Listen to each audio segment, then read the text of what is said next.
Long days, pleasant nights, and welcome to Kingslingers, a Doof Media podcast journeying through Stephen King's Dark Tower series. My name is constant reader Scott Daly. And I'm nearly constant reader Matt Freeman. And this week on the show, we're going to take a look back at the entire series, the whole Dark Tower series. We're going to spend some time chatting about the whole thing, and we're joined by a special guest, Joe Reckman, from the blog Church of the Cosmic Turtle, to chat a little bit about his journey to the tower. So in a few minutes, you'll hear that conversation begin. We've already recorded that, Matt, so we're from the future. That's right.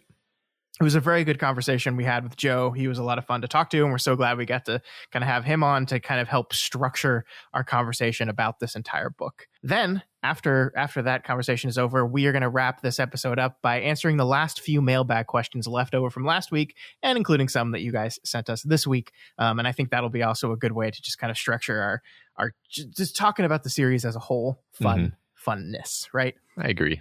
I think it's going to be a good episode. I mean, I already know half of it is because it's already happened. But yeah, that's really convenient, actually. It is. It's very comforting. Sitting here at the beginning of the episode, knowing for sure that the conversation that follows this is going to be good.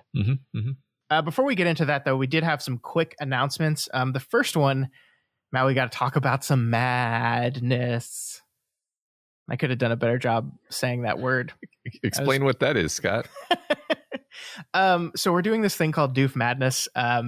For the last 2 years, right around the time of the NCAA March Madness tournament, we have hosted our own 64 entry bracket where we allow our listeners to vote on things. The last 2 years, we've done it on the book Worm and Ward that you guys have heard us talking about. That's the podcast of this same style that we did for some web serials a couple of years ago. So we did like a character selection thing, and I didn't want to do that for Kingslingers, Matt. I didn't want to do it. Just feels so messed up to me to pit Roland and Jake against each other in a fight to the death character selection thing. It's not that kind of story. Yeah. I mean, also there's like 300 named characters in the Worm and Ward parahuman stories. So yes. It worked a bit better that way. I don't think we could get up to 64 characters here. We probably could with like very, very minor characters. And maybe one day when we've covered more Stephen King books, we'll do like a, not just Dark Tower, but Stephen King character battle. That still even feels wrong to me. The point is, instead of doing characters from stories, we did movies we've covered. On our other podcast, the Doofcast, that we talk about occasionally on here, we have done about 120 episodes. And across those 120 episodes, we've reviewed about 70-something movies, which is crazy to think about, Matt. Yeah, that's a lot of movies. 70-something happens to be a number that's very close to 64, which is the number you need to do a March Madness-style tournament bracket. So what we've done is we've kind of pulled all those movies in. We seeded them based on popularity and goodness and all this other things I had to take into consideration when seeding them.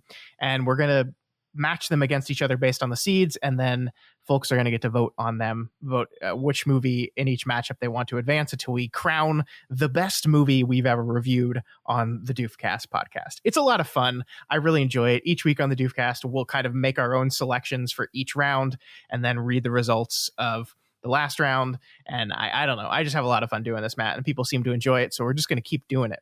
Yeah, I'm already excited about this. You've got some pretty nasty matchups in there, Scott. Oh, it's going to be fun. I really encourage people to go check it out and just look at the absolutely harrowing matchups that Scott is going to put you through.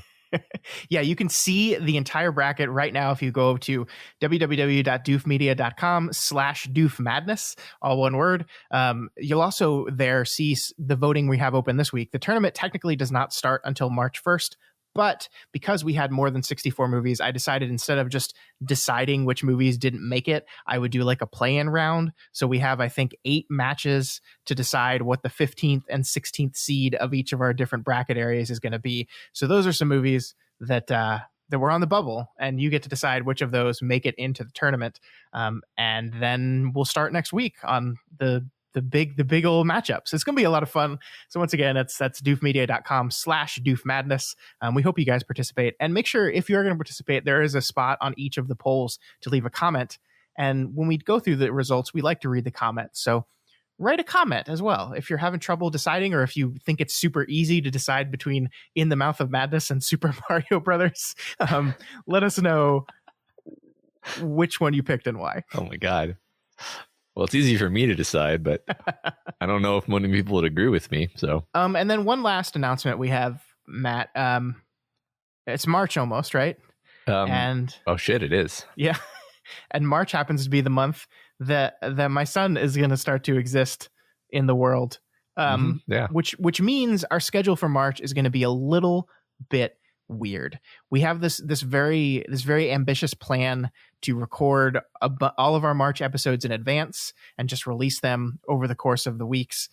So when my son comes, I can take a few weeks off and be with my wife and get used to this whole new thing we're going to have to do.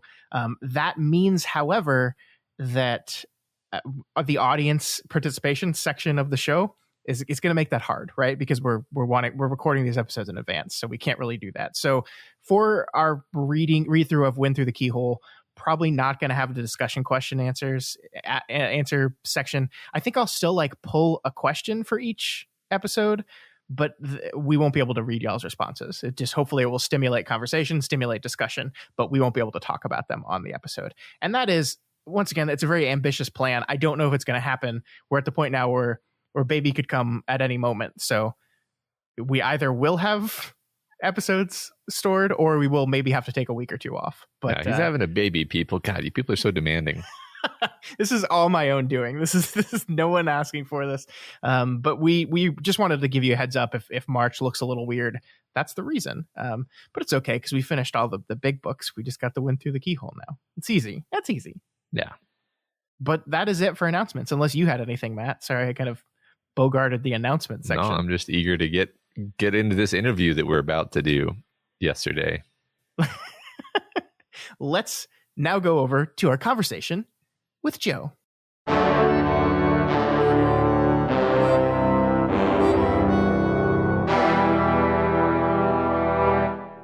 All right, we're here joined by Joe Reckman of the Church of the Cosmic Turtle Dark Tower blog. Joe, welcome to the show. Thank you so much for being here. Thanks for having me, guys. This is a pleasure. We are here to get nerdy about the Dark Tower for a little bit. So, Joe, before we get into the series itself, I wanted to talk to you a little bit about your history with the Dark Tower and your history with Stephen King. So, when did you first start reading Stephen King? When did you first start reading the Dark Tower? What led you to become a constant reader? So my first memory of Stephen King is, I guess I always kind of knew who he was just from pop culture. I don't remember a time when I didn't recognize the name Stephen King as a horror novelist that everybody knew. Mm-hmm.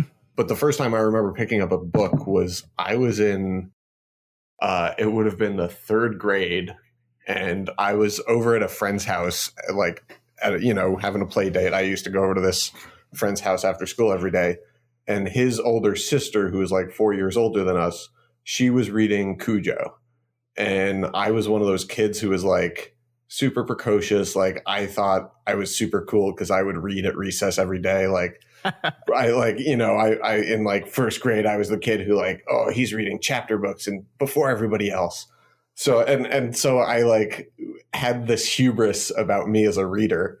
And, I was over at this friend's house and I saw this copy of Cujo, and I still remember it's the cover with the kind of brown background, and you just see the dog's muzzle, and It's kind of fuzzy. It's foggy, the dog is breathing steam onto the book cover. And so I was at my friend's house for the afternoon, and I just picked up the book and I read the first chapter. And I was like, that's not so tough. I'm a big kid. I can read a Stephen King book. And then that night, sure enough, I don't know if you guys have read Cujo, but the first chapter is not about the dog at all. It's about this kid in his bedroom, and this ghost dog demon is tormenting him. Mm-hmm. And I could not sleep for 2 straight weeks. I was so messed up by that first chapter of Cujo. So much so that I didn't pick up a Stephen King book again until the 8th or 9th grade, when I read Dreamcatcher. I think that was the first one I read beginning to end. Yikes. Yeah, it was a weird one, but it was cool because I didn't know any better. So I was this is great. Stephen King's awesome. This is as good as it gets. And then as I kept diving into his work, I was oh, it's so much better. Yeah. I actually just finished a reread of Dreamcatcher, and man, did you? I haven't read it since that first go round. it's just not that great. I mean, I'm sure it's fine. You know, it's Stephen King, so even when on his worst day, he's still pretty good. But I don't know what it is with him and the alien stories, but he just never sticks it. Like he really doesn't. I was so amped up about that book at the time. I remember when the movie came out, it like for my birthday party, I like wrangled my mom to drive me and a bunch of friends to go see Dreamcatcher, and we were all like, "What? What just happened to us?" That freaking movie is so weird because it's like the most star-studded cast you could imagine, and it's just a mess. It's such a mess. Oh man. So yeah, that was kind of my intro to Stephen King in general, and then more specifically, The Dark Tower. I remember I was really into Stephen King at the time. I had like blown through all of his classic stuff, you know, Salem's Lot, Carrie, The Stand, The Shining, all that stuff. And my aunt, I think as a birthday gift, gave me a box set of the first 4 books. And I think this was like, it must have been just a few months before Wolves of the Calla came out, because they put out this box set of paperbacks of the first 4 volumes. Mm-hmm. And I remember her giving it to me, and I was like, I had never heard of them. And I was kind of like, did my aunt buy me bootleg Stephen King books? It felt like that meme of like, Mom, can we stop for McDonald's? You know, we have McDonald's at home. It was like we have Stephen King at home. Here's homemade Stephen King. And I was like, all right, I guess I'll try these out. And then like in the beginning of The Gunslinger, after he blows through Tull and murders everybody, I was like, this is the coolest fucking thing I've ever read. And I just, from there on out, I was just completely hooked. And it also sent me into a whole phase of loving Western films and everything Western. So ever since then, which was, I think, freshman or sophomore year of high school, I have been a devoted Tower junkie. And of course, the reason we're talking to you today is because I think it was back in, was it September? I don't even remember time anymore. But earlier last year, you started a kind of a read along blog that you've called Church of the Cosmic Turtle. It's churchofthecosmicturtle.com. And of course, we will put the link in our show notes for everyone that's listening if they haven't checked it out yet. You started this pretty ambitious project to kind of write your way through a reread of the series. So what prompted you to tackle this thing? A large part of it was just quarantine boredom, I gotta say. It was just, you know, I had to do something. And I think it was kind of a combination of seeing all the King adaptations that are coming out, and seeing, you know, I'll give some credit to the Kingcast podcast, and even you guys, just hearing all this content about Stephen King come out, and I'm just like sitting there, and I'm a screenwriter, so I'm always thinking about and writing about these things. And I was kind of like, man, I love this stuff so much. Why am I just being a passive fan? I feel like I have stuff to say. Why don't I get on it? And I kind of the blog takes a little bit from my background growing up as a Jewish kid in New York, where going to synagogue, they would read the Torah and read it over the course of a year. That's kind of how Jewish temple works, is you start reading the Torah on one day and you finish the same day the next year. And I kind of wanted to take that mechanic and apply it to this story, which is already cyclical, as you both now know. Mm-hmm. And it was just kind of a challenge for myself, and a way to kind of re-engage with this thing that I love so much. Awesome. Yeah. I go ahead, Matt. Sorry. Oh, I was just going to say, I really appreciate the concept there. I mean, essentially, for those of you who may or may not be familiar with the blog, basically you're going through, you know, a chunk of the text, I believe weekly, right? Is it a weekly? Yeah, I've broken it down to about 90 pages a week is like roughly what will keep me on pace with the calendar. and I haven't read all of it because I just finished the series, and so I didn't start on it until recently. But I like the approach is like you're sort of, it's not what I would call like just like, oh, it's a textual analysis. It's actually kind of a search for meaning, like almost like a sermon would be. Yeah, my first couple of blog posts started out with a little more analysis, and as I kept writing and finding the voice of the blog, I kind of felt like that was, if people want that, it's out there. You guys do an incredible job of analyzing the text.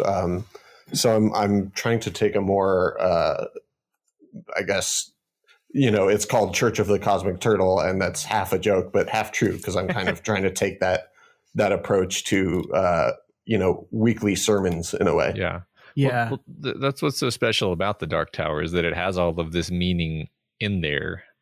It really lends itself to something like that. So like I think I was like maybe like 2 or 3 blog posts in, and I was immediately like, oh, I get it. This is a great idea. Like this is going to work really well. Thanks. Yeah, it's really great. And I honestly, I had kind of been, I would occasionally read your posts, but I'm so like terrified of like reading someone else's thoughts, ingraining them in my head, and then digesting them and regurgitating them without realizing that I'm not coming up with my own thoughts anymore. That I was like I was very afraid during this whole project to read too much of what other people were saying about it. But since we've gotten near the end, I've been less and less concerned about that. So I've been catching up on the blog, and I enjoy it too. I think one of the big things that I think our format is missing, it's a format that I really love, the one person that's read it before kind of leading the other person through. But what it's missing is the analysis that allows you to look at the full scope of the story as you're going through what this particular part means to you. And I think that's something that you do very well, that you're allowed to bring the whole scope of the story and what we know happens to these characters as you're talking about the very first pages, the second book, and what all this means. And I think that's something that I think our format is missing. And I think you do an absolutely fantastic job of capturing that piece. Thanks. Yeah, I that was actually, intentional on my part, partially to distinguish myself from what you guys are doing so well here, which was, not worrying about spoiling it for anybody who hasn't read the book. So if you're listening to this overview of the whole series episode, I assume you've read the books, but if you haven't, I would stay away from my blog. I would hope the people listening to this have read just as many as Matt, at least by this point, at least. I feel like whenever we get to the ending of these, I'm always like, well, now I feel like we have to like go through it again, because now I know everything that happens, and I can go back and notice things that I never would have noticed the first time. Yeah. I mean, there's like a natural inclination of myself to kind of like point you and push you towards those things without doing it in a way that's so obvious and transparent that it just ruins the whole experience. And that's the kind of push and pull of this role. But now that you're done with it, you can fully experience it all again, which is, I mean, the kind of the same reason why people read this series over and over again. I think, Joe, this is your 5th or 6th time through the series now? It's kind of hard to say, because I've read some books 7 times and I've read other books 3 times, so I say it's my 5th time around the wheel, as they say. But that's kind of a made up number cobbled together from different readings. So one thing I noticed, I mean, I think this is part of your kind of like sermon-esque goal, but one of the things I've noticed that you've injected a lot of yourself into the blog. I mean, you tell stories about you and your mother experiencing these books. You tell stories about your grandfather. You tell stories about, from the perspective of a new parent, what this story has done to you. Is this just a unique thing about the Dark Tower that like it allows, like even writing about it, you end up just kind of pulling yourself into it a little bit? And if you're going to talk about it, it has to be about you in some ways. I think that the Dark Tower is really rich with that. And I think there's a lot to be mined for anybody. But at the same time, as Dark Tower centric and as nerdy as I am about the Dark Tower on the blog, I did try to frame the blog as like, this is about storytelling and the power of storytelling. And the Dark Tower is a great text to go to, because it's kind of like this Bible for a religion that worships storytelling. But the blog could be about anything. And I think if anybody chose to, rewatch or reread the thing that they really love, they would inject their own personal identity into that examination. I think it's a matter of passion, and I think The Dark Tower definitely evokes that passion in people. Mm-hmm. Yeah, I particularly enjoyed your observation about how while the story never changes it, no matter how many times we read it and reread it, we are different every time we read this book, and so we're going to take something new and different from it every single time. And I think your blog captures that very well. Well, thank you. Yeah, that's an interesting point, though. Like I'm thinking about the fact that I think our listeners probably know a lot about me and Scott as people because of the fact that like it's impossible to talk about this story without relating it to your life, because it's sort of, it's almost asking you to do that. I mean, it's so personal to the author that it just kind of becomes personal to the reader as well. Yeah. So kind of going more broad, I guess, like you talked about how this is a Bible to storytelling. What do you think? What is your interpretation of what The Dark Tower kind of says about storytelling when it gets to its last pages? The last time I read through the entire series, I finished it and I was just for like 2 weeks completely depressed and felt so guilty. I felt like I was complicit in putting Roland through this like never-ending torment, because you get to the end and of course Stephen King gives you the choice whether or not to keep reading. Mm-hmm. And of course, even knowing that if I keep reading, this horrible thing's going to happen to Roland, I choose to keep reading every time. And to me, it kind of, to me that signifies that what Stephen King is going for with the entire series is this comment that storytelling is not just a responsibility of the author. It's a contract between the author and the audience. It's something that we both are complicit in and we both have a hand in. And, he can have the worst things possible happen to Roland, but if we're not there to read it, then it doesn't really happen, does it? So to me, the overall statement of the series, if that's what you're asking, is kind of it takes two to tango. It's we get a tremendous joy out of these stories, but it comes at a cost, and we're at least halfway responsible for that cost. Yeah, I like that. It might be a little dark for a Tuesday night, but I don't know. That's The Dark Tower, man. No, I think that's great. I've been reading on writing lately, ever since finishing The Dark Tower. For some reason, I felt like that was the most natural place to go. Don't ask me why. But it's interesting because in there he talks a lot about the idea that like the way he writes, he has like specific people in mind that he's writing for. And there's also the idea where I'm not going to be able to quote it, but he says something like, if you don't actually care if other people read your story, then why even bother trying to get it published, right? So like there's definitely the idea of the reader in mind while he's writing. So I think he literally has said as much as that. So yeah, I think you're spot on there. Yeah, I mean, I love, God, that idea of responsibility is so spot on. And for whatever reason, it makes me think, this whole thing makes me think back in The Gunslinger about the concept of 19 and the, like, you're going to ask me this, this desire to know what happens is just this innate desire to us. And it's right there at the beginning of the series. Like it's almost as if Stephen King whispers in your ear, you want to know what happens when Roland goes to the top of the tower. Eventually, you're going to ask me. Eventually, you're going to turn those pages. And of course, he's right every single time. Actually, I will say, though, right before we started recording, I got an email. I'm sorry I don't have it in front of me, so I can't credit the person. But someone emailed us saying that their mother is the only person they know that listened to Stephen King and stopped reading. So wow. in this world, we now know there is at least one person who has done this. They're a better person than me. Yeah. That's the Roland that made it and didn't get cursed, and he's not damned. Yeah, there you go. Wow. God bless. I'm happy That's now. incredible.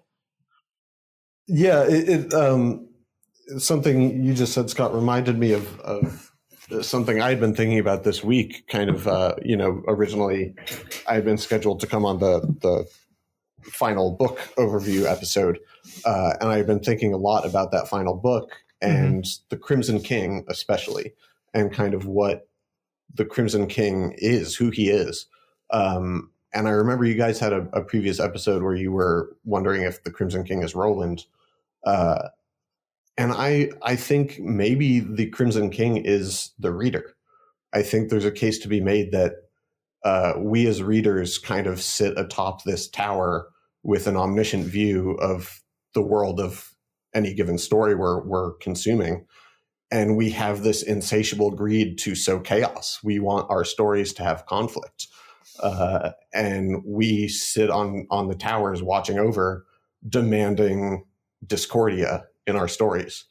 And there are protagonists in those stories whose job it is to stop that. But we are the ones driving the conflict in this tale. And if we would just, if we weren't so greedy for content and story and narrative, then maybe Roland wouldn't have to go on his quest. I love that because it makes the image of the eye that much more powerful. Like, is the eye of the reader is upon you. Yeah, and that's wonderful. And you can't erase the eyes. You can erase everything else but the eyes. I also like that because, like, we as the Crimson King, we want to see what's in the tower. We desperately want to get there first, but you can't get there first. You get to the tower before him, and then the tower just kicks you right back out. Yeah, right. And in terms of erasing the Crimson King, right? That's the only way to win. The only way to beat the reader or the audience is to just destroy the art. Is to not give them the thing that they want. Yeah. That's wow. I like that a lot. I mean, I like that. I'm in real time trying to factor that into how I conceive of Ka in the story, because I don't. So one comment is I don't know whether my conception of Ka is like the mainstream conception that everyone has agreed upon, or if this is just some weird thing that we came up with in the course of the show. But my feeling is that Ka is just like, well, what would make a good story here? And then whatever the answer is, that's Ka. So I feel like the concept of Ka also has a lot to do with, like, you know, why is it that Susan Delgado has to suffer so much? Well, it makes a better story that way. It's closer to Romeo and Juliet, and thus it's a better story. Which I do like your idea about the Crimson King, though. It's almost like the Crimson King is an element that Ka is using to promote sort of the more conflictual and suffering oriented parts of storytelling. Yeah, I mean, I think there's no like consensus on what Ka literally actually is, right? Like, I don't think, and Joe, you can maybe back me up on this. I don't think like there's like a conference that everyone decided this is the definition of Ka. The beautiful thing about this, it is both simple to define and impossible to define. I mean, and he says that right in the book, right? He says that, like, this is a thing that people have spent their entire lives studying. It's right there. And so I think your interpretation of it is just as accurate as anyone else's. And I think King wants you to get to that conclusion. Yeah. I mean, at the risk of doing the obnoxious thing where I'm like, no, I'm right here about my literary interpretation, which I try to avoid doing. But, like, I feel like that's almost like a pun that he's making, because it's like, well, storytelling is also a thing that people spend their whole lives studying and never get to the bottom of. And so to say that if you just replace the word Ka with the word storytelling every time it occurs in the Dark Tower, I think it would probably work pretty well. I admit I'm probably overdoing it, but I definitely like this particular lens, and I like how it fits in with this idea of the Crimson King too. Yeah, what's your thought on Ka, Joe, having read the series multiple times? Yeah, before this current reread, my thoughts on Ka were kind of reverential. I had this very romantic notion of Ka, and was, if you tell me Ka like a wind, I'll get goosebumps, and it's like, ooh, Ka. And this time around, I'm kind of the mind that Ka is just utter horseshit. And is just completely a thing that Roland clings to as a way of deflecting guilt and responsibility for his actions. It seems to me every time Roland is like put in a tough spot or did something bad, he's kind of like, well, what could I do? It was Ka, that's my Ka. And the more I'm reading this time around, I can't help but look at other characters who are being more decisive than Roland and being more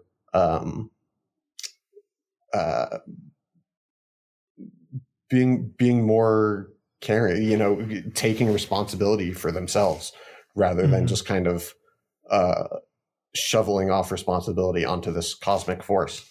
I definitely still have that romantic attitude somewhere deep down, but as I'm going through this time and really thinking about stuff, it's hard not to roll my eyes every time he mentions it.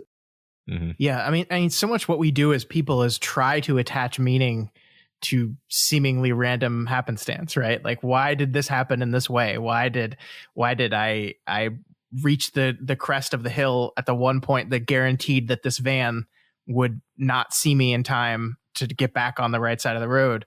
Like, it's just nonsense, right? And yet there is, within the world of storytelling, there is a plan attached to it. There, like, when that van, I guess that's a bad example because it happened in real life, but like when Eddie survives a gunfight, when a gun fails to fire, when a bullet whizzes by just barely scraping this a target that it definitely should have hit, like that. And I think you even said this in your blog, like that happens because the storyteller says it's going to happen. That happens because the master of the story declares it so, because they know it will be more exciting, because they know the Crimson King, aka the readers, if we're going that, will like that version better than the version in which our hero is just shot immediately and killed, or his head gets eaten by a lobstrosity right away. Mm-hmm. Yeah. So, I mean, I agree with you that there's a lot of this that Roland just kind of just pushes off, and he does it from the very beginning, that this isn't my responsibility. This is Ka. It's out of my hand. I have to let Jake fall because it's Ka. And there's nothing in the story that says that any of that's true, like, other than the Man in Black himself, who's a liar. Yeah. And so, yeah, I mean, I totally think you're right with that. It's kind of like what we would do with Destiny in a world in which we knew for a fact that sometimes there is an overarching plan. Like if you believe in a higher power, if you believe in a God that has a plan for you, there's some people who would look at that and say, okay, I know there's a plan for me, but I still need to try to live my best life. I still need to try to be the best possible person I could be. And some people go, well, this is all part of the plan. Whatever. I don't got a choice in this. And so, like, Roland is firmly in that camp, at least through most of the story. So right now in my reading, I'm almost halfway exactly in the series, and I'm halfway through Wizard and Glass. Mm-hmm. And Roland has been, a total idiot for half the book. Just like, thinking about nothing but boning Susan in crab houses or whatever. And it's very clear when he comes out of it, when Cuthbert confronts him outside the bunkhouse and kind of sucker punches him and knocks some sense into him. It's very clear that Roland is like, well, I made a mistake, but I couldn't help it. It was Ka. We fell in love. And it's like, is it Ka, or are you just a horny teenager who like wasn't thinking about anybody but yourself, you know? Right. Yeah, right. Two horny teenagers cross each other in front of a full moon, and they're both really good looking. And it's got to be Ka. Cosmic fate. Yeah. Right. Well met on the road. Yeah. That's I wonder, like, I mean, that I think one interesting thing about sort of my feelings about the story is that I felt from pretty early on in the story that he wasn't supposed to get to the tower. Like, we were supposed to see the tower as an unhealthy fixation, as an addiction. It was being drawn directly in comparison to the heroin addiction of Eddie. And like that, to me, it planted the seed in your mind where you're like, well, you think it's your Ka to reach the tower, but you're acting like you have no control here, and you could just choose to not do that. Like, at any point, at any of these dozens and dozens of sort of choice points in the story, you could choose to not do it, and yet you choose to, and you're not being forced to. Like very rarely does something happen where you feel like Roland's hand is forced, and so that, to me. Go ahead. Well, here's the thing. Is he being forced to? Because we keep reading. And if we keep reading, he's bound to the actions on the page. Yeah. Yeah. This is why I love this fucking book, because like it is taking that, like, on the one hand, you can absolutely say this is a character. The important thing about storytelling is that characters have choices and characters make choices. Absolutely true. But this is a story in which it makes the meta textual and then forces you to reason with the fact that, okay, but these are words on a page, and therefore he doesn't have a choice because that's the way it was written. I find that endlessly fascinating. Right. Yeah, I mean, depends on how you choose to think about the story. Like you could think about it and be like, well, obviously we want him to make the right choice. Like, that's the dramatic tension of the series, really, is God, we really want this guy to grow up, actually, and like to let go of this thing that's obviously bad for him and bad for everyone around him. And the book refuses to give you that. Like, and that, it's definitely a tragedy in that sense. I guess my point was just the idea that, like, I think we're being asked to confront this kind of tension between Roland saying that he, it's just Kai, he can't possibly do anything different, and yet the book consistently giving him options and then him choosing the bad option regardless. Yeah. No, I think the contradiction, like, this is something that someone born in and raised in a Catholic church, I've always struggled with this idea of free will and destiny, and how there's people that, as a kid, I would look around and see people see these two things that seem contradictory, and they're just cool with that. Like, I struggled with that my whole life. I was just like, I don't understand how there can both be a plan, there could be a Ka, but also I have the choice to make. I'm like, those seem mutually exclusive. And I think this is a series that tries to confront the seeming contradiction of those two terms. And I don't think it has like a super satisfying, like, definitive answer on it. I think it leaves you with questions, but it forces you to think about those things. It forces you to think about what does it mean to have a destiny, especially in the concept of a story in which the character literally does have a destiny because the author says it. So I don't have an answer here, but it's just endlessly fascinating. Yeah. I think the closest thing it does to kind of giving a lesson there is to say, like, in your life, don't let the kid fall off the bridge when you're given that particular choice. Like just because you feel like you have a destiny or you feel like you're supposed to do something, you should still actually, be a good person. The mistake is assuming that because destiny exists in some way, that every choice you make is out of your hand anyway, and to use it as a smokescreen to do whatever you wanted to do, actually. Yeah. Man, there was one thing, Joe, that you wrote. I just read it today, so it didn't lodge in my brain firmly enough, but it was something to do with the fact that, like, Roland is so perfectly amoral, actually. Like, he just doesn't really care about morality, and which makes him such a fascinating protagonist for your fantasy novel. Mm-hmm. It reminds me of something his father said to him about like, you'll never understand like right and wrong or something like that. It was way earlier in the book. See, this is why we have to do it all over again, Scott. My memory is fading. But I remember the part you're talking about. It's when he goes to his dad to kind of tell on hacks, and like he doesn't try to make a moral plea about it, and his dad is like, "Oh, good, because morals don't like you don't need to fuck with that." Yeah, basically. Yeah. Right. Yeah. It's just a really fascinating approach for this character because, and I wonder what King is saying with that too. Like a lot of what we do for ourselves in our lives is, maybe I'm going to be super ungenerous to the average person and including myself in this and say dressing up our selfish motives in kind of moralizing and justifications of a moral sounding bent. Yeah. And Roland doesn't bother with that at all. So in that sense, he's more honest. But in another sense, he is also just a monster who drops a kid off of a bridge. So it's not like I'm saying that we should be like Roland. But there's so many, like, that's the thing. I feel like every like the last 10 things we've said just now have been like noticing that there's this tension or this contradiction between two elements in the story and not really knowing how the story intends for us to resolve it, and thus we're kind of left to grapple with it.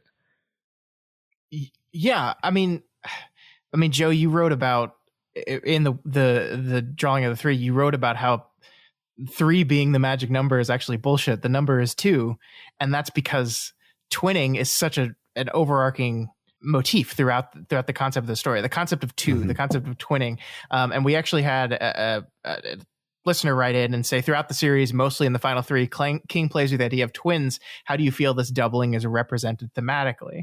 And they said, I think this is just drawing to attention of the twin themes of redemption and damnation. And I think that's spot on. I really do. That everything about this story circles around these two kind of opposing ideologies, or not ideologies, but these two ideas that are seemingly contradictory and constantly putting us in, making us kind of want to flip back between one and the other, and being uncertain. Is this a tale of Roland's redemption, or is it a tale of Roland's damnation?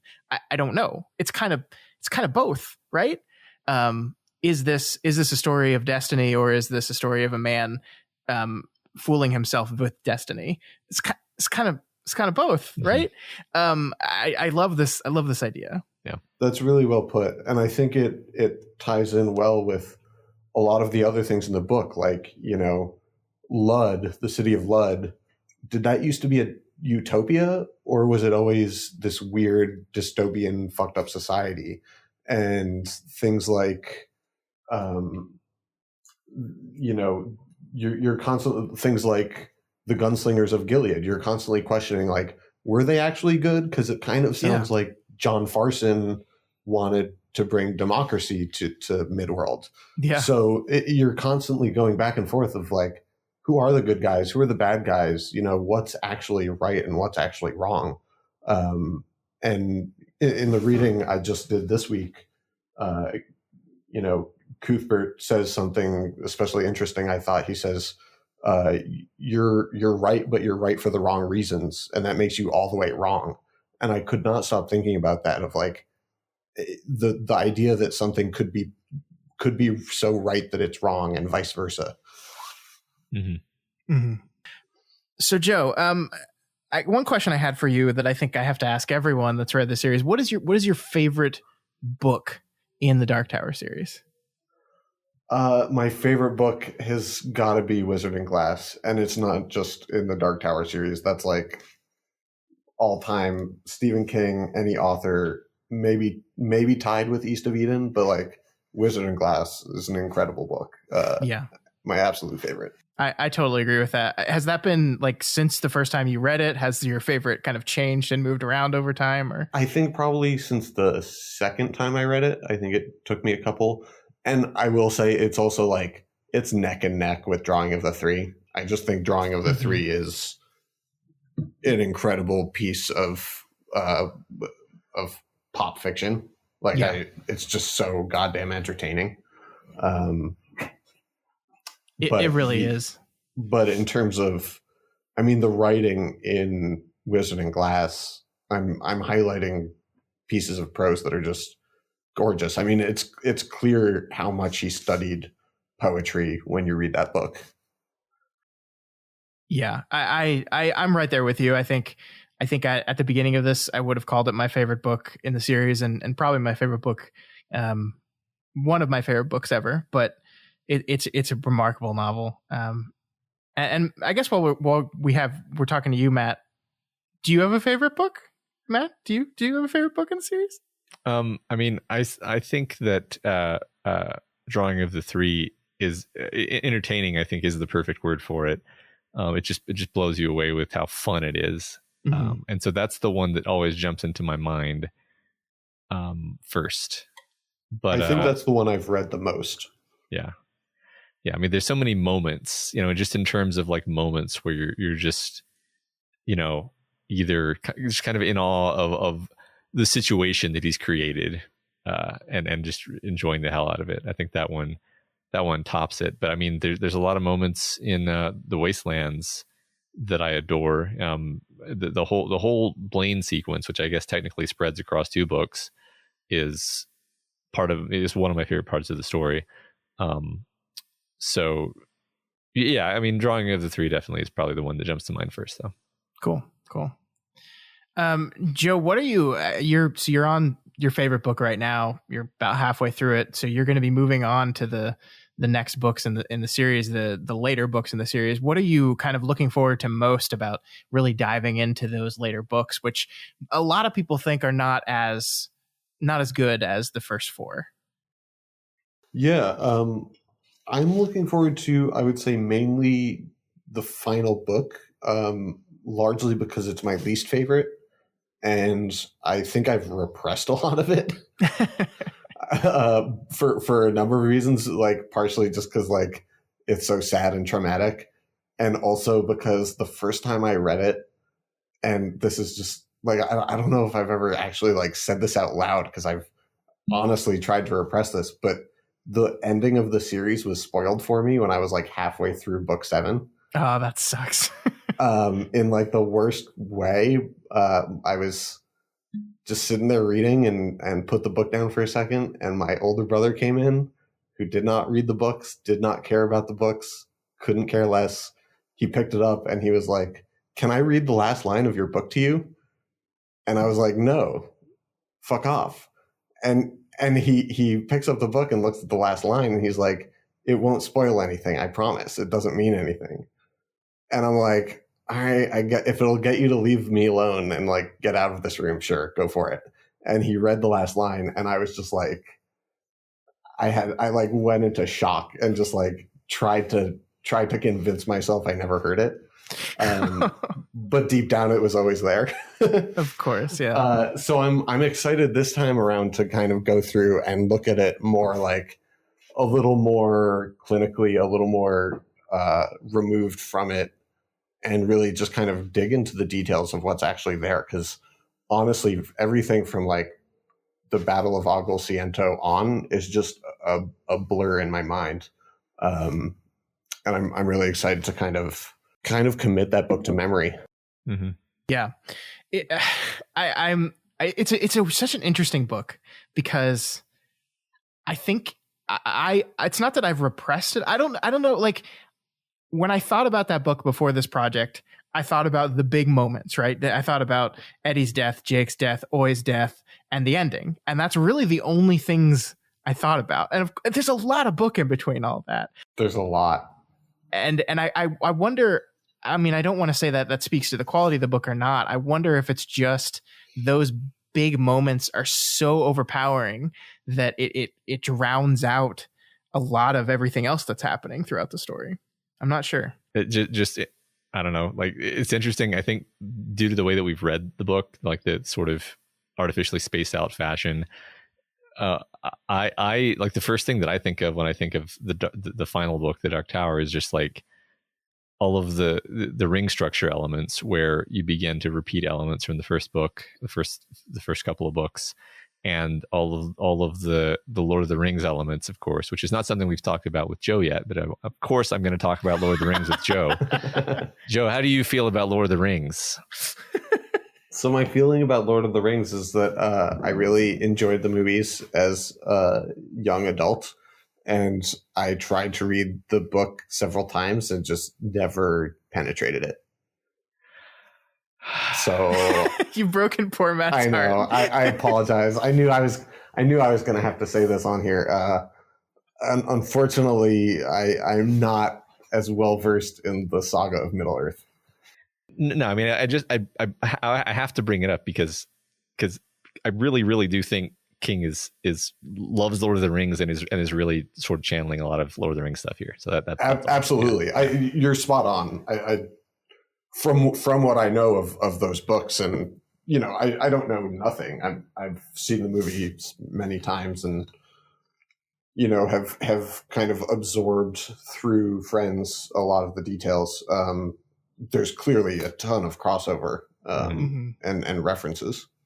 Yeah, I mean, he makes reference in his opening essay on being 19. He starts the essay by talking about hobbits. Like it is something that he is absolutely aware of. It was something he set out to try to do, and I think he has a lot of fun with the Lord of the Rings allusions. Of course, there are allusions from a bunch of other stories. I think one of our questions is that we'll be talking about a little bit later is someone coming at it from a more, we came at it from a very Tolkien Western Christian imagery perspective, but I think there's a lot of Eastern religion symbolism and stuff going on in the story as well. I think that's what makes it such a rich text to talk about, is that all this stuff is going on. Yeah. I will say you should try to read Lord of the Rings again. and if you are finding it, I think the first book, the beginning of the first book is pretty tough. I remember there being a lot of pages devoted to the sale of Frodo's home. Yes. And I was like, you know what? I'm not here for real estate drama. I think one of the ways to really appreciate what the books are doing and to get past Tolkien's tendency to be a bit dry is to audiobook them. Because I think that really succeeds in elevating how flowery and beautiful the prose is, while like not making it so you kind of like crossing your eyes as you're getting into all this stuff. Because I still don't, Matt, I'm sorry, I still don't really like the Tom Bombadil stuff. Like, it's just not my favorite thing in the world that the book takes this curve and just hangs out with this guy for 50 pages. It's funny you say that. That's the part I remember liking the most. I was like, this part I'm down with. Let's chill with Tom for a while. That's fascinating. That's really fascinating. Yeah. I mean, I think honestly, a big part of my like abiding and everlasting love for Lord of the Rings is because I read it when I was, I think, like 11, 12, 13, somewhere in there. And I hadn't actually read that much fantasy at all. And so it was hitting me very fresh. Mm-hmm. Whereas a lot of that stuff, if I read it now, I'd be like, oh my God, he doesn't know how to write a novel at all. But like I was young enough, and it was like the sort of the feeling of it was able to soak into my brain without the little critic that sits on my shoulder now, criticizing it. I mean, I'd never like be like, say that Tolkien is really great at writing an entertaining novel. I don't think he is, but I think there's something magical about the world that he created that almost no one has matched, despite everyone trying. In fact, The Dark Tower is one of the few things that even comes close, in my opinion. I mean, I think The Dark Tower is Tolkien if you're a guy that loves to write entertaining novels. Like I just think like mm-hmm. Tolkien was not interested in writing. His goal with this story was not, I'm going to tell an entertaining story. His goal with the story, it was to experiment with language, both in the languages he made up and in just weaving a tale through the power of just words. And so he's always like really interested in the right words and the right way to describe things. And he's less interested in narrative structure and pacing and those kind of things that you and I talk about all the time, and those are things that King, I think, is very, very good at generally. Yeah, it's interesting because King also clearly has the same kind of linguistic instincts as Tolkien, but he's not interested in inventing the whole language. He'll just, when he gets to a part in the story where he needs to drop a new word, he drops a new word and he lets you know what it means. Mm-hmm. Yeah, the mythology of the Dark Tower is so fascinating to me because it is so patchwork. Like King is not interested in creating every corner of this rich tapestry of a world. He just kind of leaves you with little tastes of and allows you to draw them together and make what you think this larger mythology of this world is. Where Tolkien's main goal was to use the Lord of the Rings to create a fictional world. It's a different. They're both coming at it from similar desires, but through a different direction, and that's why, like, Matt, like, as you were going through a lot of the stuff and asking a lot of these questions, there are some of these questions that I'm just like, I don't have the answers for you. I can speculate on what I think the world looked like and what the literal purpose of the cyborg guardians at each portal is, and what are the difference between the cyborg versions of the guardians and the actual, like, seemingly mythical, like, Maturin Guardians of the Beam type stuff. Like, what's I don't know. The books they're not interested in talking about that. That is really funny now that you mention it, because I was like, man, there's so much backstory we're going to have to learn to figure out what the deal is with the cyborg bear. And the book's like, no, no, there's not. And of course, it's further complicated by the fact that, like, we don't know how much of this was affected by his drug use. Like, yeah, true. There's a cyborg bear in there because, for all we know, he was just super coked up and, saw a commercial on TV with a bear on it and was like, cyborg bear, let's do it. Hell yeah. So for those first 3 or 4 books, who really knows? Yeah. I think that is interesting. And that's like, people talk about the books really pivoting around the big break between 4 and 5, and then of course the accident that completely changed the story. And I think that's one of the fascinating things is this is a story that fundamentally changed. That's probably the wrong. I don't think fundamentally changed. I think King is a good enough of a storyteller, of a story weaver to connect what he probably thought he was trying to do in the early stages of the story and what he ended up trying to do in the end of it. There is. We kind of talked about this when we got to Wolves of the Calla, but there's this he enters that book much more like with the ending in mind, and I don't mean that in like it's all about the ending, because obviously it isn't, but like he's on a mission at that point on. Like the first 4 books feel like this kind of meandering, like, oh yeah, it's great living with these characters and experiencing this thing, and then you start Wolves of the Calla, and it's almost made literal too, because he's like, oh, time is ticking again, time is moving again, and now we're out of time and we're just going. And that is I think the pace of the books changes pretty dramatically, and the goal of the story changes. Yeah. I don't know. I think there's a lot to be said about which of those people tend to enjoy more. I love both of them for different reasons, but it is fascinating to think about. Yeah. This is one of the only stories that I think, like, you can see that demarcation point very, very clearly. Yeah. Well, that's one of the things that makes it so unique is that it's woven into the real life story of the author, and the author appears in the story, and events from his life happen in the story, and like that. Mm-hmm. I don't know, like that. I think I mentioned this, at the time, but like one of the most emotionally impactful moments for me when reading it was sort of the Stephen King diary at the end of it was Song of Susanna, and it culminating in his death, basically, and me just feeling like so sad about that, because it's like that didn't actually happen, and that's great. So like there was this like sadness and bittersweetness, because like in the story he died, and that's so sad that in real life he didn't, and that's like this, think of what could have happened. This could have been it, right? Or I guess the book before this would have been it technically.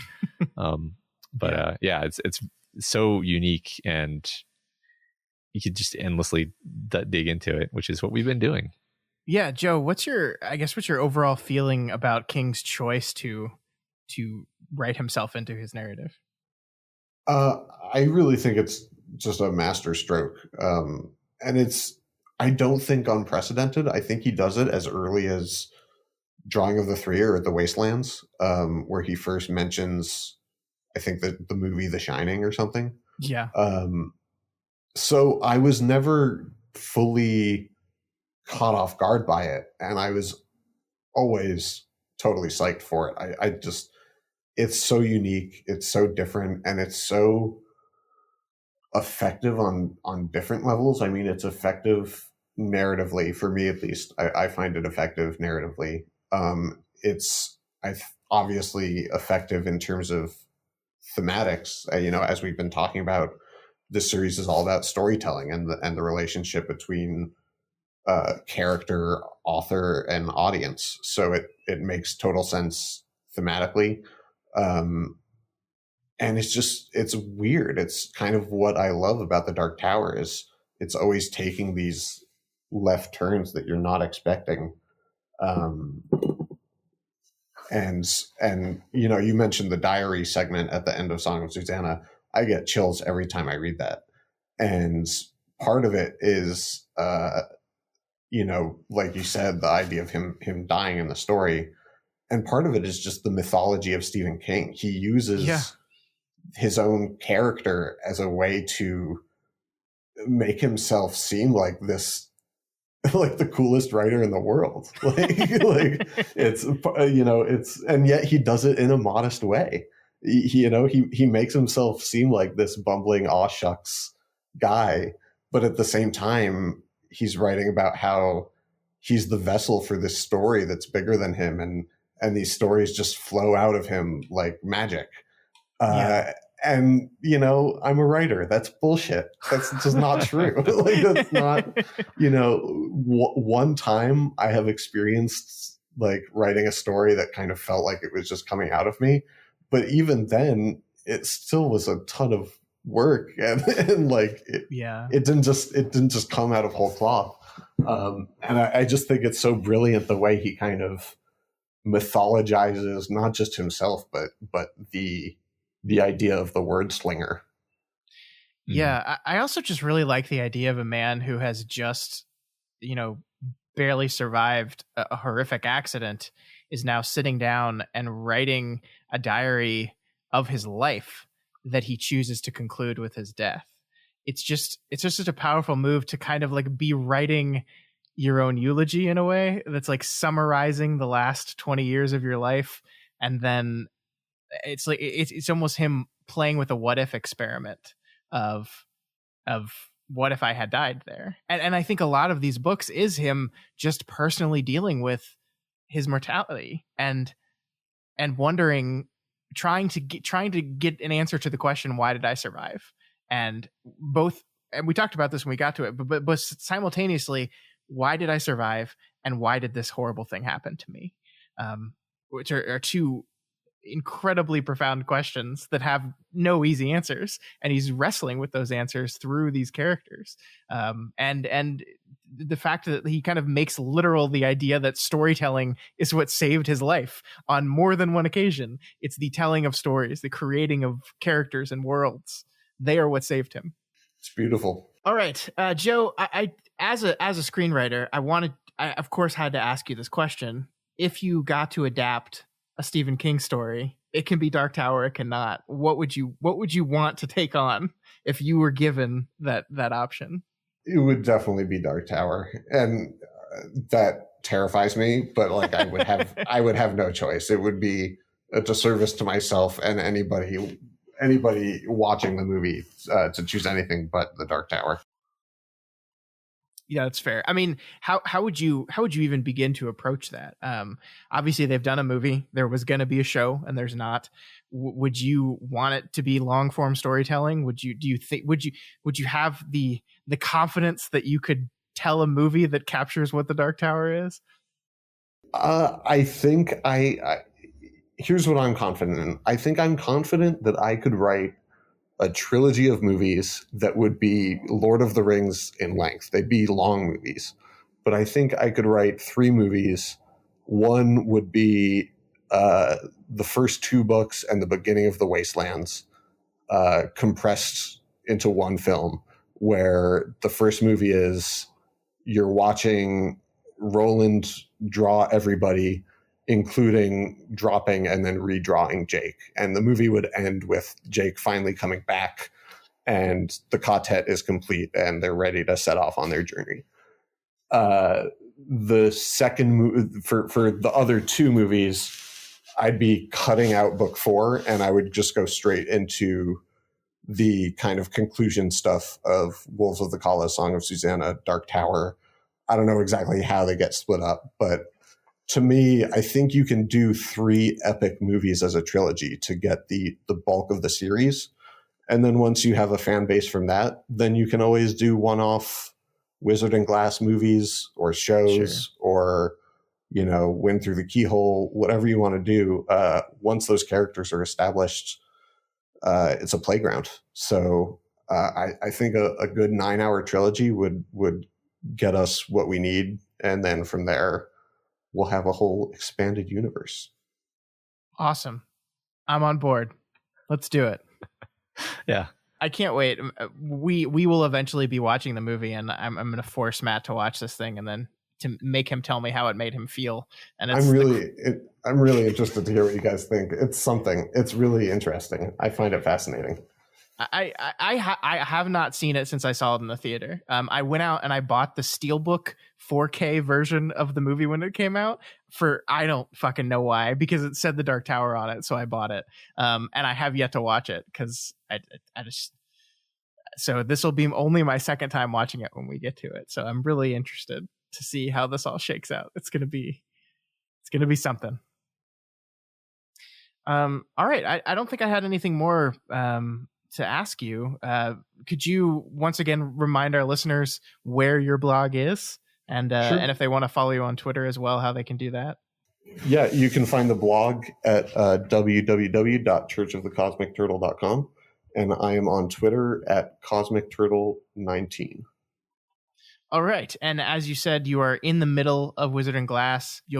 So when is this whole thing supposed to wrap up? Is your allotted plan? So we started on September 19th, 9/19, and I plan to finish on 9/19/2021. Perfect. I love it. So yeah, I've really been enjoying reading these things now that I don't have to worry about stealing all your ideas for my podcast. I will be a constant reader of your blog. Everyone else should too. Did the episodes come out Tuesdays normally? Yeah, I post new blogs Tuesday morning. And it's funny you say that because I've been avoiding listening to some episodes of this show for the same exact reason. Yeah, it's tough, right? I mean, you want to bring your own individual light where it's just like I am very scared of that constantly. Like if I'm talking about a movie, I don't want to listen to what any other critic has to say about it until I've given my piece, because I don't want to steal their ideas or have their ideas influence the way I look at the movie. I'm very, very weird about that. So as a screenwriter, I just go to coffee shops to steal ideas off people's laptops. But as a blogger, I feel very strongly about it. Awesome. Well, thank you so much for coming on. It was great to talk to you. I look forward to you finishing the series, and I look forward to seeing kind of how this in detail read of the final 3 books of the series really changes how you feel about it. And I think it's fun. It's fun to read. Cool. Thanks for having me, guys. Yeah, thanks.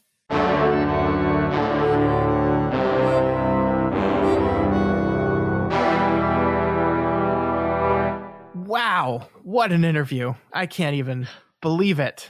That was incredibly fun. Thanks so much, Joe. So much fun. Yeah, thank you again, Joe. We really appreciate that. All right, Matt, let's get into some mailbag stuff.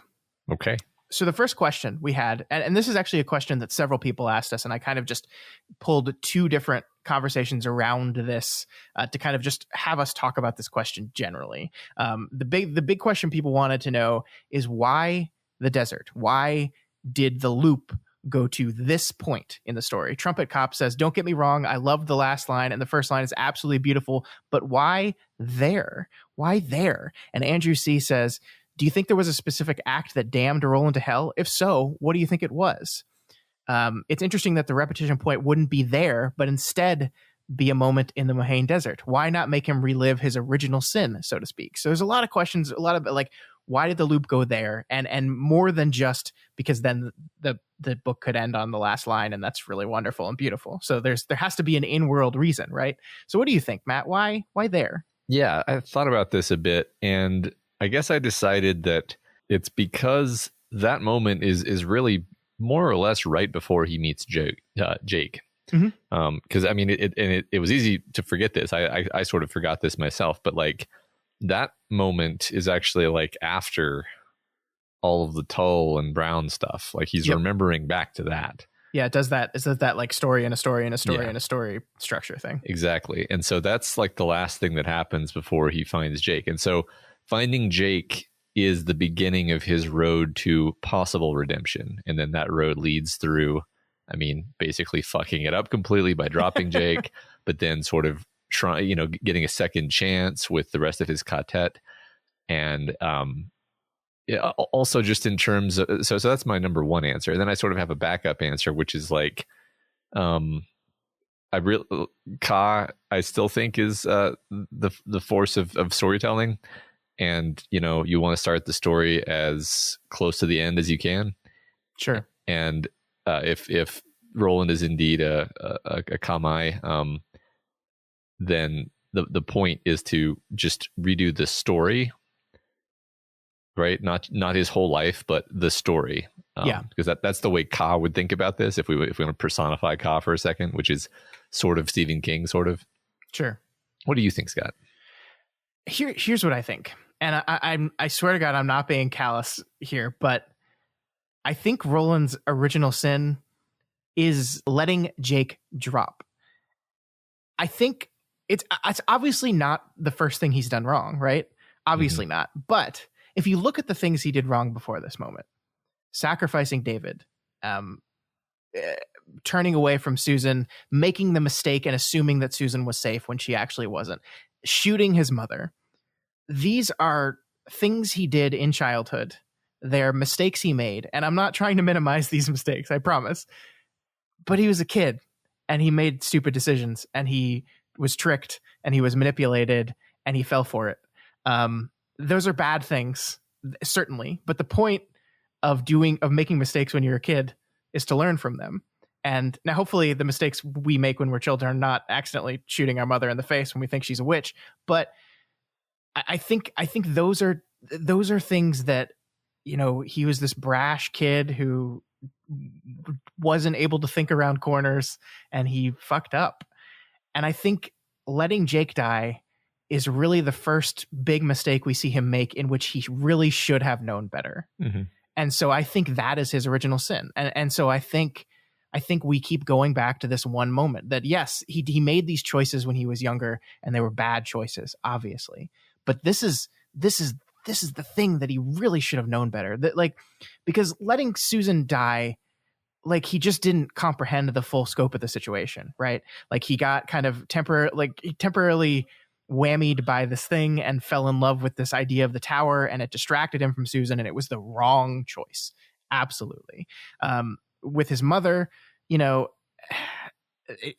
book is very kind of uncertain about how much was this Rhea fucking with him and how much was of his own internal deep-seated mommy issues, right? Yeah. But Jake, he just chose consciously to let this kid die. He could have saved him. He knew it was coming and he did it anyway. That is a different kind of failure. Yeah. And it is the linchpin of this entire series. That's why, like, any adaptation of this story has to have that moment or a moment thematically similar to that in it. Yeah. Because it's the most important event that defines what the story is. So why does the loop send him back? Because just like you said, because this is right before he meets Jake, and it is laying the groundwork for him to either make or not make the original mortal choice of letting this kid die. I think you're right. I mean, everything that happened to him as a kid was essentially the trauma that made him into the person that he is. And I don't count those as sins. That's just a bunch of terrible stuff that made him this hard case, right? Yeah. And he became such a hard case that he was willing to let the kid fall. And that, it's a moral failure, like you said. It's not a mistake. It was a choice. Yeah. And so it's giving him the opportunity to correct his mistake, basically. And I mean, it's interesting because, I think Roland probably thinks of this as a kind of hell, but I think, it's closer to a purgatory, because the point is, all right, Groundhog Day, we're going to give you another chance. And, your brain is not going to learn the lesson, but your soul is going to learn the lesson eventually. Yeah. Which actually moves us on to our next question pretty perfectly. Okay. Next question from Gerardo. Is there a scenario for you guys where Roland learns the lessons he needs and develops his character enough where he achieves control of the tower? Why is the tower bothering to refine him, if not to allow him access? This is another question that I think we got a few of. Like, why is the tower doing this? Is it just because it wants Roland to be the best version of himself, or is there a reason beyond that? What do you think? I don't know. I definitely don't think about the story this way. I'll say that. I think the tower is much more a metaphor than it is an actual fantasy story element. Like I don't think he gets control of the tower. I don't. I think that the good ending for Roland is when he finally realizes that no man should have that kind of power, and that a man doesn't need the answer that he thinks he needs. Like, he thinks he needs the ultimate answer, and the truth is you don't need the ultimate answer. You just don't. Like, that's the point of the book. Well, there's a lot of points of the book, but I think that's one of them. And I don't think that Roland is the chosen one. Like, Roland thinks he's the chosen one, but the lesson he needs to learn is that he's only the chosen one in the sense that he's been being given a chance to realize that a relatively mundane life is better. A life of family and caring about people is better than being, the center of the universe. I don't know if we talked about this, but it's kind of funny that his goal is actually to be the center of the universe. Yes. Which one is of the most self-absorbed goals in existence, right? Yes. Yeah. I like that because I to be honest with you, I've never really thought about the book on these terms either. I always love it as a symbol.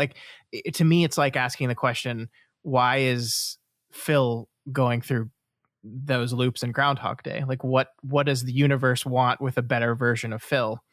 And it's almost like I don't care, and it's not that I'm saying it's wrong to care. I'm just like, I've never thought about it on those terms. It's just like, well, because he's being given both a punishment and a chance at redemption. That's kind of what we talked about in the interview, that the duality of this book, that it is both damnation and redemption in one. It is both hell, in that, like Andrew pointed out, that hell is repetition. It is both a sort of hell, but it also is both hope. It is hope as well. And I like that. And that's true to Groundhog Day as well. It's kind of true to all time loop type things, that it is both this hell that you're being subjected to, but it also is a chance to be something more than you were. And I think I just like it at that level. We could speculate that the tower, that we could go he's the last of the line of Eld, and the line of Eld along its way lost some of its purity, and this is the white purifying its last guardian, right? We could say something like this, that that it is better for the world that the descendant of the great king is the most pure version of himself, the most white adjacent version of himself. You could say something like that, and that sounds good to me. But I don't care.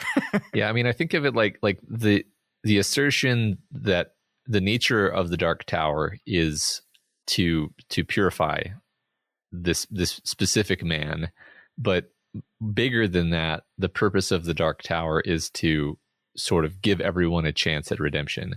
Because, there's this line throughout the whole story, all things serve the tower, all things serve the beam. Mm-hmm. If you take that literally, it implies that all of these things that happen throughout the multiverse, including all of our characters like Callahan and Brodigan, these characters whose stories are best described as being redemption arcs for, you know, a character who made a mistake in their youth and then spent their whole life trying to atone for it. It's a huge theme in the story. The whole point of the, you know, if the tower is kind of the crux of the universe, the axis of the universe, then in King's kind of mythology, you could almost say the purpose of the universe is to give us a chance to redeem our mistakes, because we're flawed creatures and we make mistakes. Yeah, and that, like, that's the grace of, you know, of God or Gan or whatever, is the grace to give you a chance to try to right your mistake, to try to make the right choice. And of course, you know, the fantasy genre trope elevation of that is to say we take the cowboy and we give the cowboy the opportunity to literally correct his mistake by putting him in a time loop. Yeah. I love that. I love that so much. I mean, I'm thinking about like the tower then not like transforming from a symbol of addiction to a symbol of opportunity. Like, you know, like the tower is the structure on which the universe spins, basically, right? Like without the tower took what was the prim, this primordial soup, and brought order to it, structure, meaning, we could say, and part of that meaning is the opportunity to surpass who you were and to become who you possibly could be. And in Roland's case, he continues to get that opportunity again and again and again. Yeah. I like that. Cool. Sanity 0004 says, when it comes to people criticizing the end of the series, I feel the views kind of vary a ton. Some people see King inserting himself and say the end of the series just goes cuckoo and basically write it off. You have people who pinned their entire love of the series on flag and that were completely slapped across the face when that's how the character ended. I feel for them, as a lot of people had built up a lot in that character over many books. You also have people that look to the first books of the series as an adventure and thought King, when suddenly dealing with his morality, just wrote in a fervor and changed the tone of the story to more match those feelings.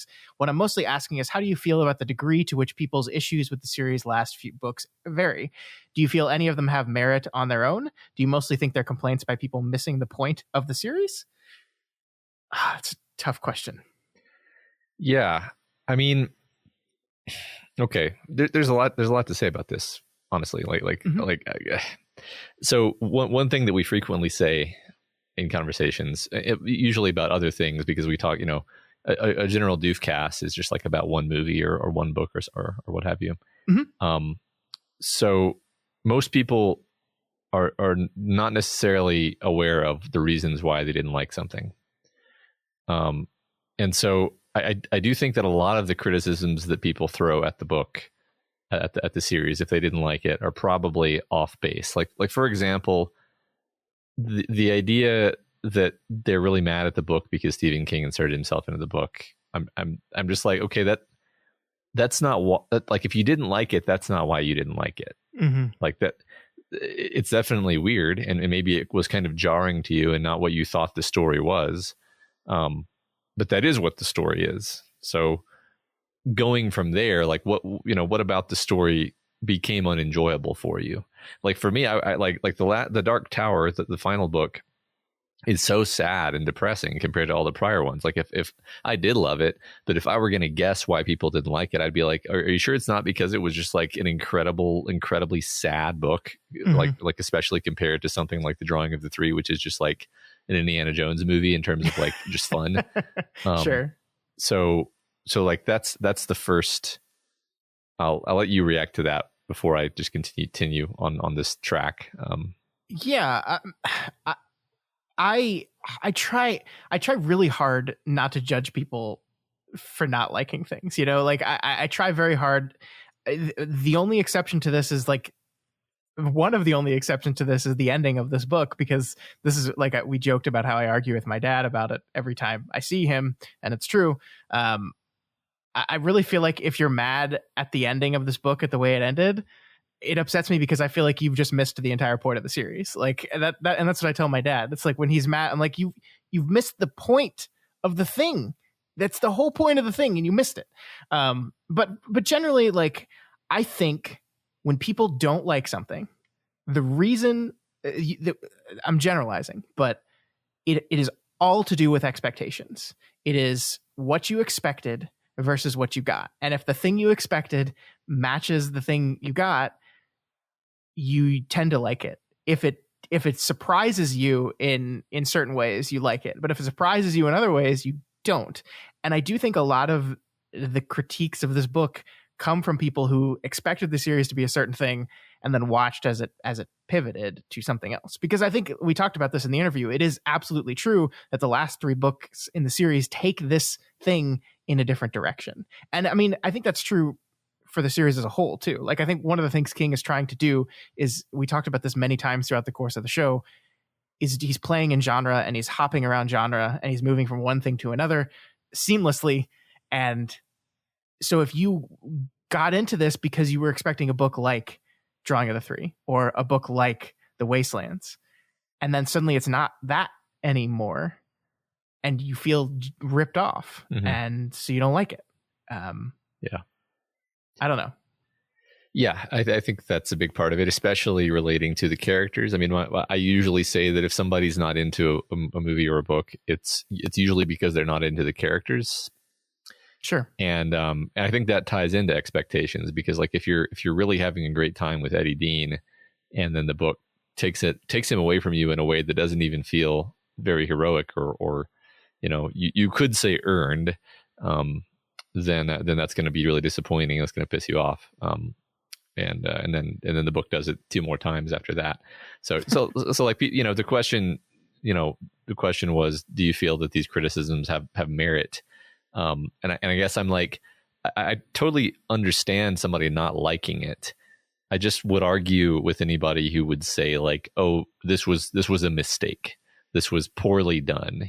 I just be like, no, I think it was done exactly the way it had to be done to execute the story that Stephen King wanted to tell. It's just that you didn't like that. And that's understandable, actually. Yeah. I mean, sometimes I see people's reactions to things and then I'm like, okay, but don't you think that that's the reaction that the author wanted from you? Right. I think being mad at Eddie's death is like what King was going for. He wants you to be mad about that. I think he wants you to be a little bit mad and let down by the ending. I think that's what he was going for there. I mean, he at least acknowledges that that's how you're going to feel, so he's aware of it. And assuming if he's aware of something, he is a good enough storyteller that he's trying to do a certain thing to you.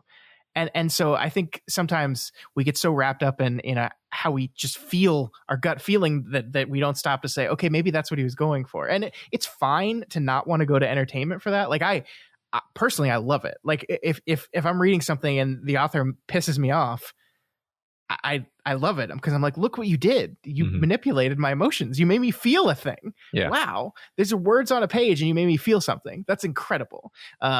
It's the same thing with movies. There's a movie that just came out. I think it's called I Care a Lot. And it just hit Netflix last week. And this movie is pissing people off and it's making people furious for certain reasons that I won't go into here. But I didn't love it. I liked that movie because I was like, oh, look what it made me do. And that's just a fun feeling that I have. And some people don't go to entertainment for that. They don't like feeling manipulated in that way. They don't like feeling betrayed in that way or let down in that way, even though the creator is going for those emotions. Yeah. I mean, I think some of my favorite things, possibly all of my favorite things, are extremely tragic. And that's just me and what I like. I tend to be fairly bored by most mainstream fantasy because most mainstream fantasy is that sort of wish fulfillment. The hero fights the bad guy in a big showdown at the end and wins and gets the girl. And that's fine. That can be entertaining for sure. But I tend to be left kind of cold and not like it doesn't really affect me. So I'm somebody who likes tragedy, honestly. Like it's funny. I don't know if I've ever like articulated that out loud, but when you look at the stories that I kind of cling to as being like the best things ever. Yes. And that's probably why I like this a lot, because this is a pretty tragic ending to this story, but it gives you that kind of bittersweet hope. Well, Aristotle does say that tragedy is the best form of story. And he knew what he was talking about 2,000 years ago. He did. I mean, it's funny because I like comedies too. Yeah. I don't think of a wish fulfillment fantasy story as being either tragedy or comedy. That's just a sequence of of things that happen that make you feel good. I'm going to stop being shitty about fantasy now. Okay. I've liked some fantasy books. Calm down, Matt. No, I mean, I think I was kind of being tongue in cheek because obviously Aristotle is a long time ago, and our understanding of story has gotten much more complicated since then. And I think it's oversimplified. But yeah, I mean, I tend to I like tragedy too. I like disappointing endings. I like shitty endings. The ending of the Mist movie is so wonderful. I love that shit. Yeah. And there are people that don't like that kind of stuff. There are people that don't want to see their characters die. There are people that don't want this thing. And there are people that don't want the goofiness that I think the later half of the books get to. I think Wolves of the Calla is a very good book, but it's also kind of goofy. There are the idea of the wolves is a little silly and weird. And while I do think that the silliness and the weirdness was kind of always evident in this series, I think the later books take it up a notch. Yeah, right. I mean, I feel you, but I also feel like maybe the Tudor Fish Popkins should include people in. I mean, I think the climax of book 3 being a riddling train, it's like... Yeah, seriously. Yeah. All right. I feel pretty good about those answers. Yeah. Okay. Next, from Sleeping Lovely 19, they say, you think you could recommend other books by other authors just based off each entry in the series? Like each book tries something different, which makes me want more of each entry in a way. Book 1 has a very distorted and bleak feeling that I sort of want more of, and book 3 has a cobalt fun to it. So yeah, I think this is a really interesting question. Basically, it's like, if your favorite, what other things are like book X in the Dark Tower series? I mean, I think it just jumps to mind immediately to say that, the Seven Samurai type story is like Wolves of the Calla, because it's obviously kind of based on that. But beyond that, that's interesting. I think the one I've been really trying to scratch my head about is like The Gunslinger. What is a book like The Gunslinger? And I don't have an easy answer there. This would have been a good question to spend an hour before we started recording, thinking about.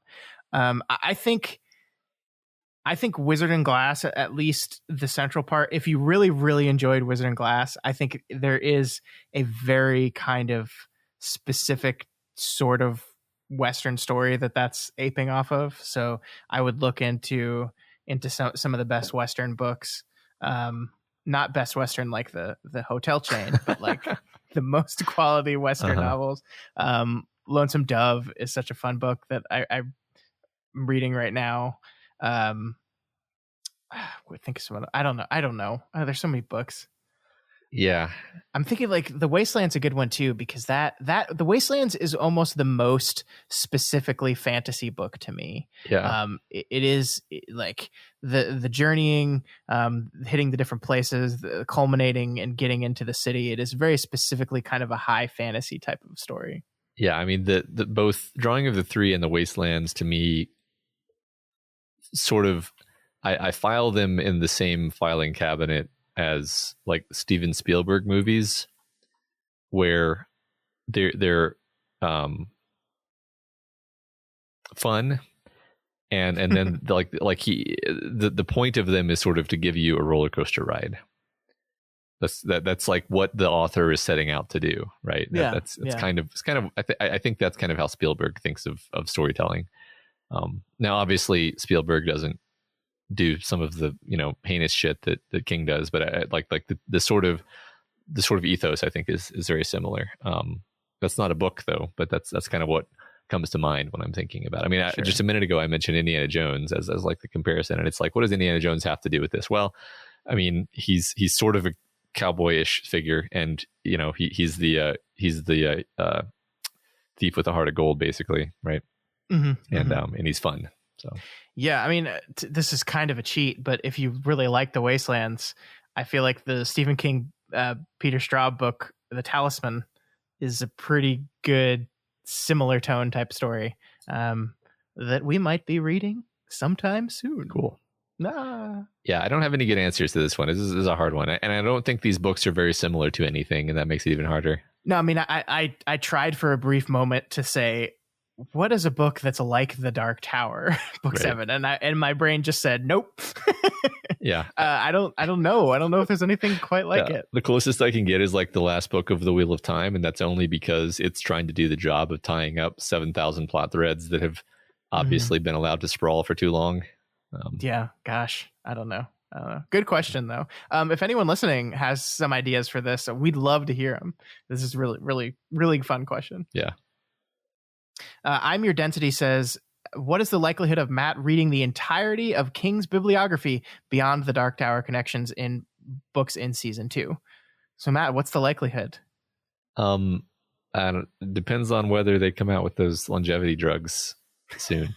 I mean, I want to read. I definitely have a long list of books, of King books, that I'm going to read these books, and then beyond those, I'm sure there are some that are just not that great, and that even you would be honest with me and just be like, don't bother with these. No, I would never say that. Oh, okay. The thing is that there's a lot of books in the world, and I don't want to just be reading Stephen King until I die. But I do think I'm going to be reading a ton of Stephen King in the near to medium future.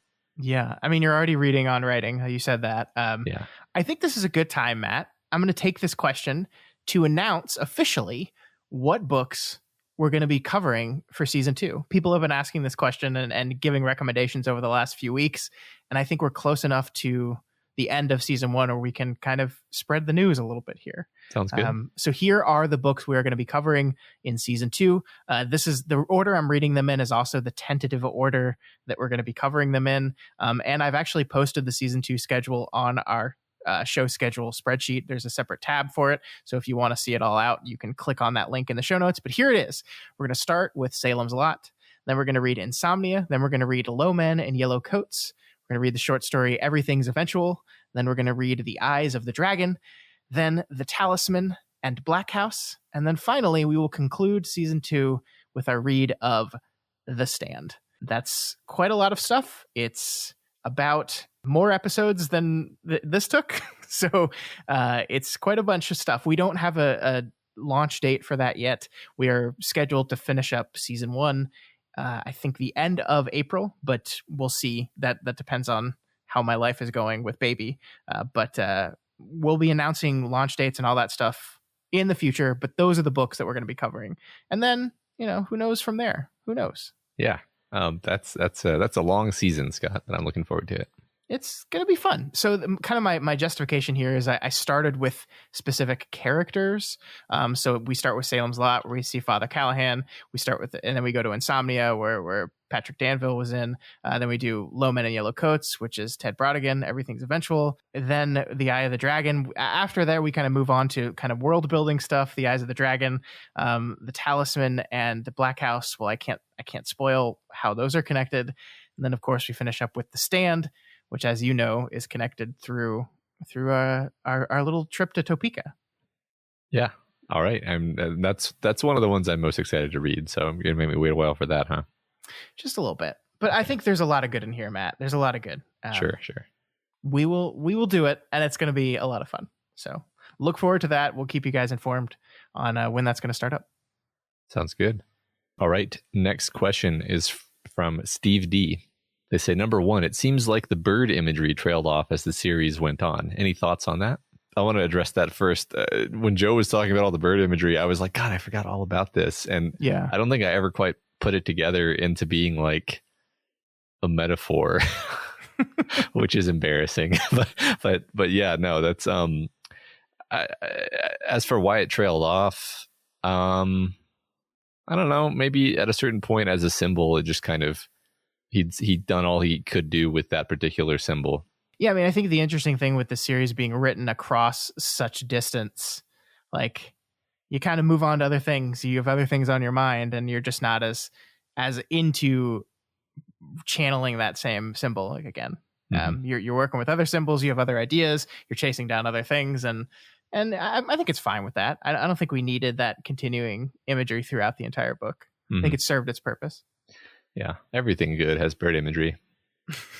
And then the next sub-question, the only 2 King novels I read before the Tower series was The Shining and Pet Sematary. after book 7, I was officially hooked and read or listened to all that I can.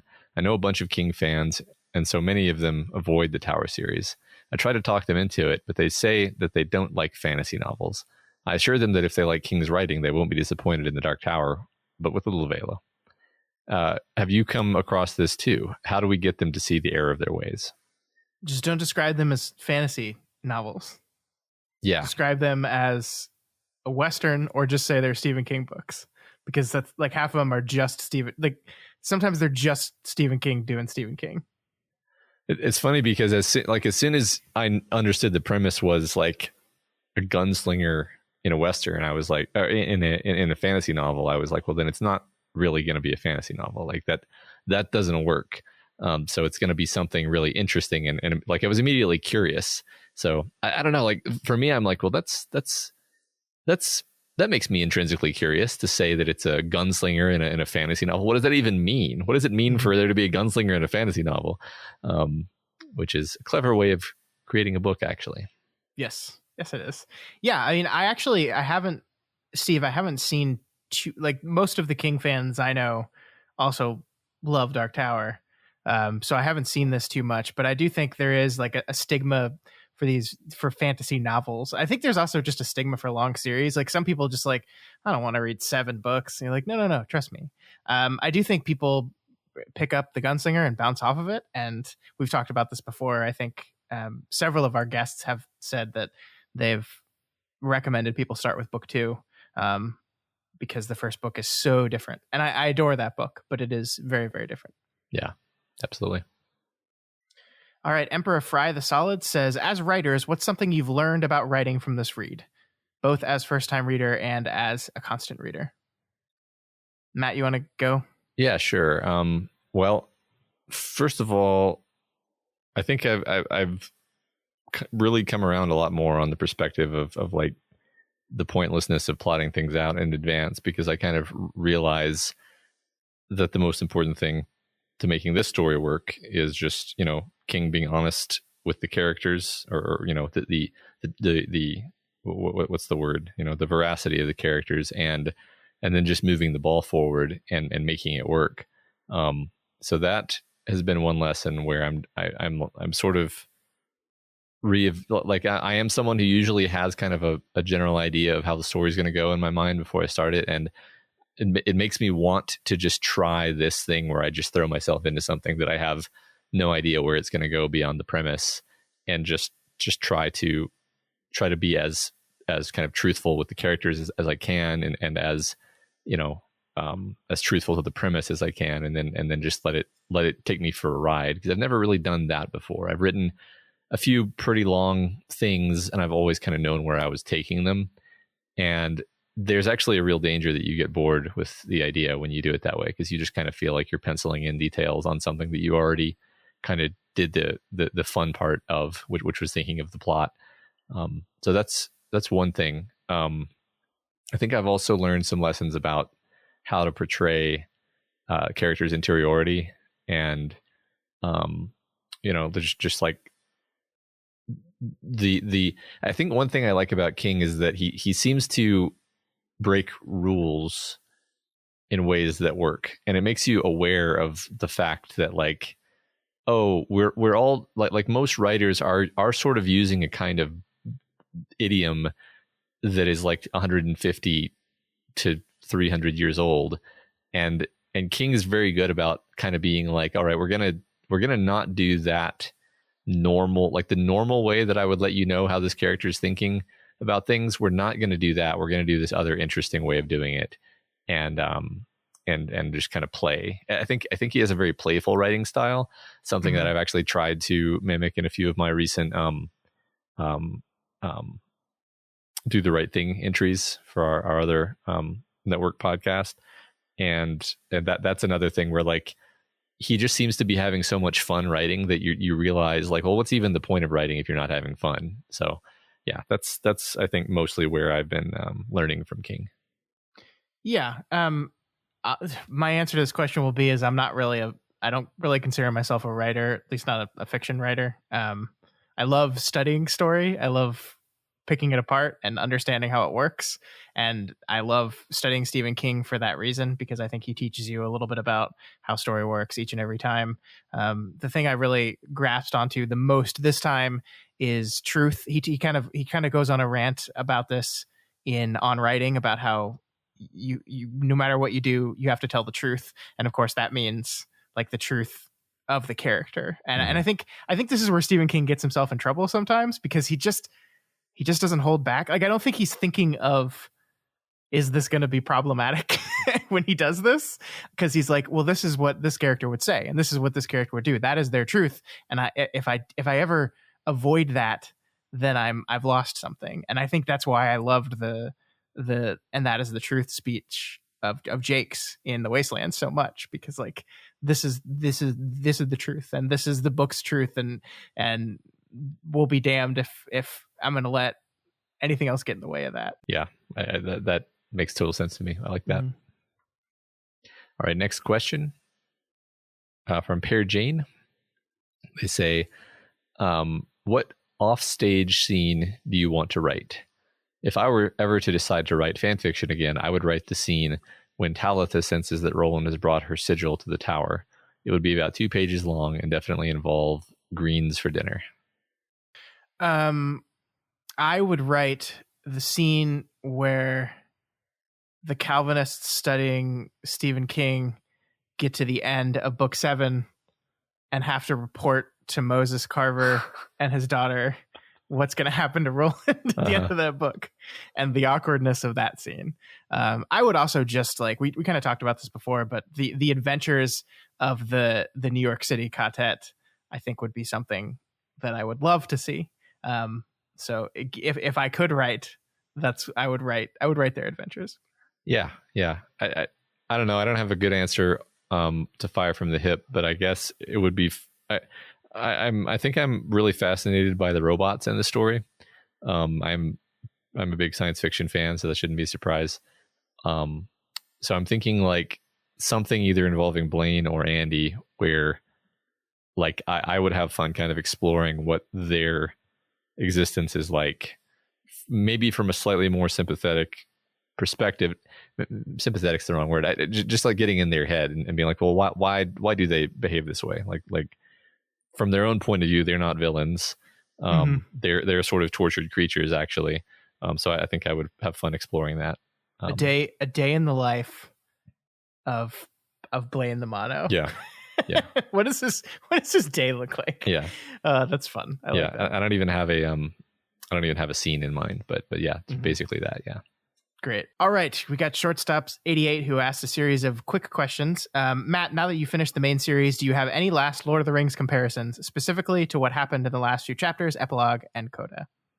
I mean, he went back to the West, just like Frodo. Perfect. They also asked Scott, how does it feel to no longer have to worry about major spoilers when talking to Matt about the series? So good. I'm so glad I didn't fuck up, and I don't have to worry about it anymore, at least about the Dark Tower. I still have to worry about spoiling all these other books for you, but yeah, it's definitely, having done the other side of this game before, it's definitely an ongoing source of tension. I think I had some nightmares about it or something at one point. They also asked, how do you guys feel about viewing the movie adaptation that definitely wasn't created only 2 short months from now? Any predictions on how it'll look, Matt? I mean, everyone tells me it's going to be complete shit. So I'm actually kind of looking forward to it. I don't know if the podcast can survive you getting on the phone with me and saying, yeah, I liked it. Yeah. I mean, I don't know what I'd do. Like that's the thing, is you can't tell this story or even any significant part of this story in a single movie. Yeah. So like, I already know that they're going to butcher things and condense things and probably be super unfaithful. I remember the trailer, and I remember like the tone of the trailer just being, now that I know what the story actually is, just being completely wrong. Yeah. Well,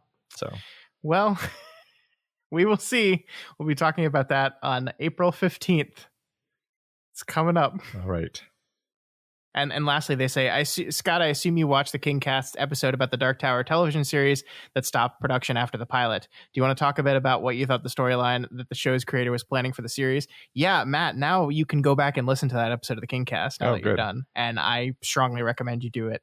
The vision that they had for that show, I think, is really, really, really good. To kind of spoil that conversation, Matt, that basically the vision that they had is it starts with Roland in the desert, of course, but then we realize that he's not. It's kind of a fake out. Like, he's not in the desert chasing after the man in black. This is them getting. I think he said them getting to Magus, or he's just thinking about it. The first season of the show was Magus and that whole portion of Wizard and Glass. Makes sense. And then was going to eventually lead up to him chasing the man in black and go through the rest of the series. I mean, I haven't seen the pilot, obviously, but because nobody has except for like 4 people, it seems like they have an understanding to do it well. I would have been on board for it. And it's no guarantee. Like, when a showrunner says, here's my vision for something, there's no guarantee that what they imagined would actually like come out right. I think the Stand miniseries adaptation is a pretty good indicator of that, which is something that maybe I'll talk about in a future episode. But if the most important thing is that the person in charge of the thing has a vision, has a plan, and it seems like that plan is a good one, while also remaining faithful to the material and capturing what is special about the material, it seems like that show would have had it. And it's a bummer that we're never going to get to see it. Yeah. I mean, you have to hope that some like piece of it continues forward, and maybe another chance is makes itself available. But All right, next question. Complicated 9519 says, number 1, what other things from Midworld folklore would you like to know more about? I don't know. I kind of like, we talked about this in the interview. I kind of like that we don't have a clear mythology for everything in the world. I think you're on the robot train, right? I'm on the robot. I want to understand what the deal is with the robots. Yeah, I mean, I would also like to understand like how these people think of their world, like the idea of like the people in the Kala, for example. Like, what do they think is happening? What is their explanation for why the world is this way? Because it is kind of funny how I kept thinking throughout the story that we were going to get like a world building dump at some point, and we would come to understand. And it really never got any clearer than just sort of hinting, which in the end I actually like that, because I don't think there are good explanations to like there's no such thing as a satisfying explanation to why the world is this way. It's just like, it's because it's kind of fun for it to be this way. Sure. Then they say number 2, is Gan an original concept from King, or does it come from elsewhere? I tried looking it up because in an anime they watched, there is a godlike figure named Ganfall, usually shortened to Gan. So I was curious. It also came out around 2002, 2003 when Gan was first mentioned in the story. I think Gan is a Hebrew word. I think it means garden. But other than that, I don't know. Do you have any idea here? I mean, I think there's a Lord of the Rings character with a similar sounding name, but it's not actually Gan.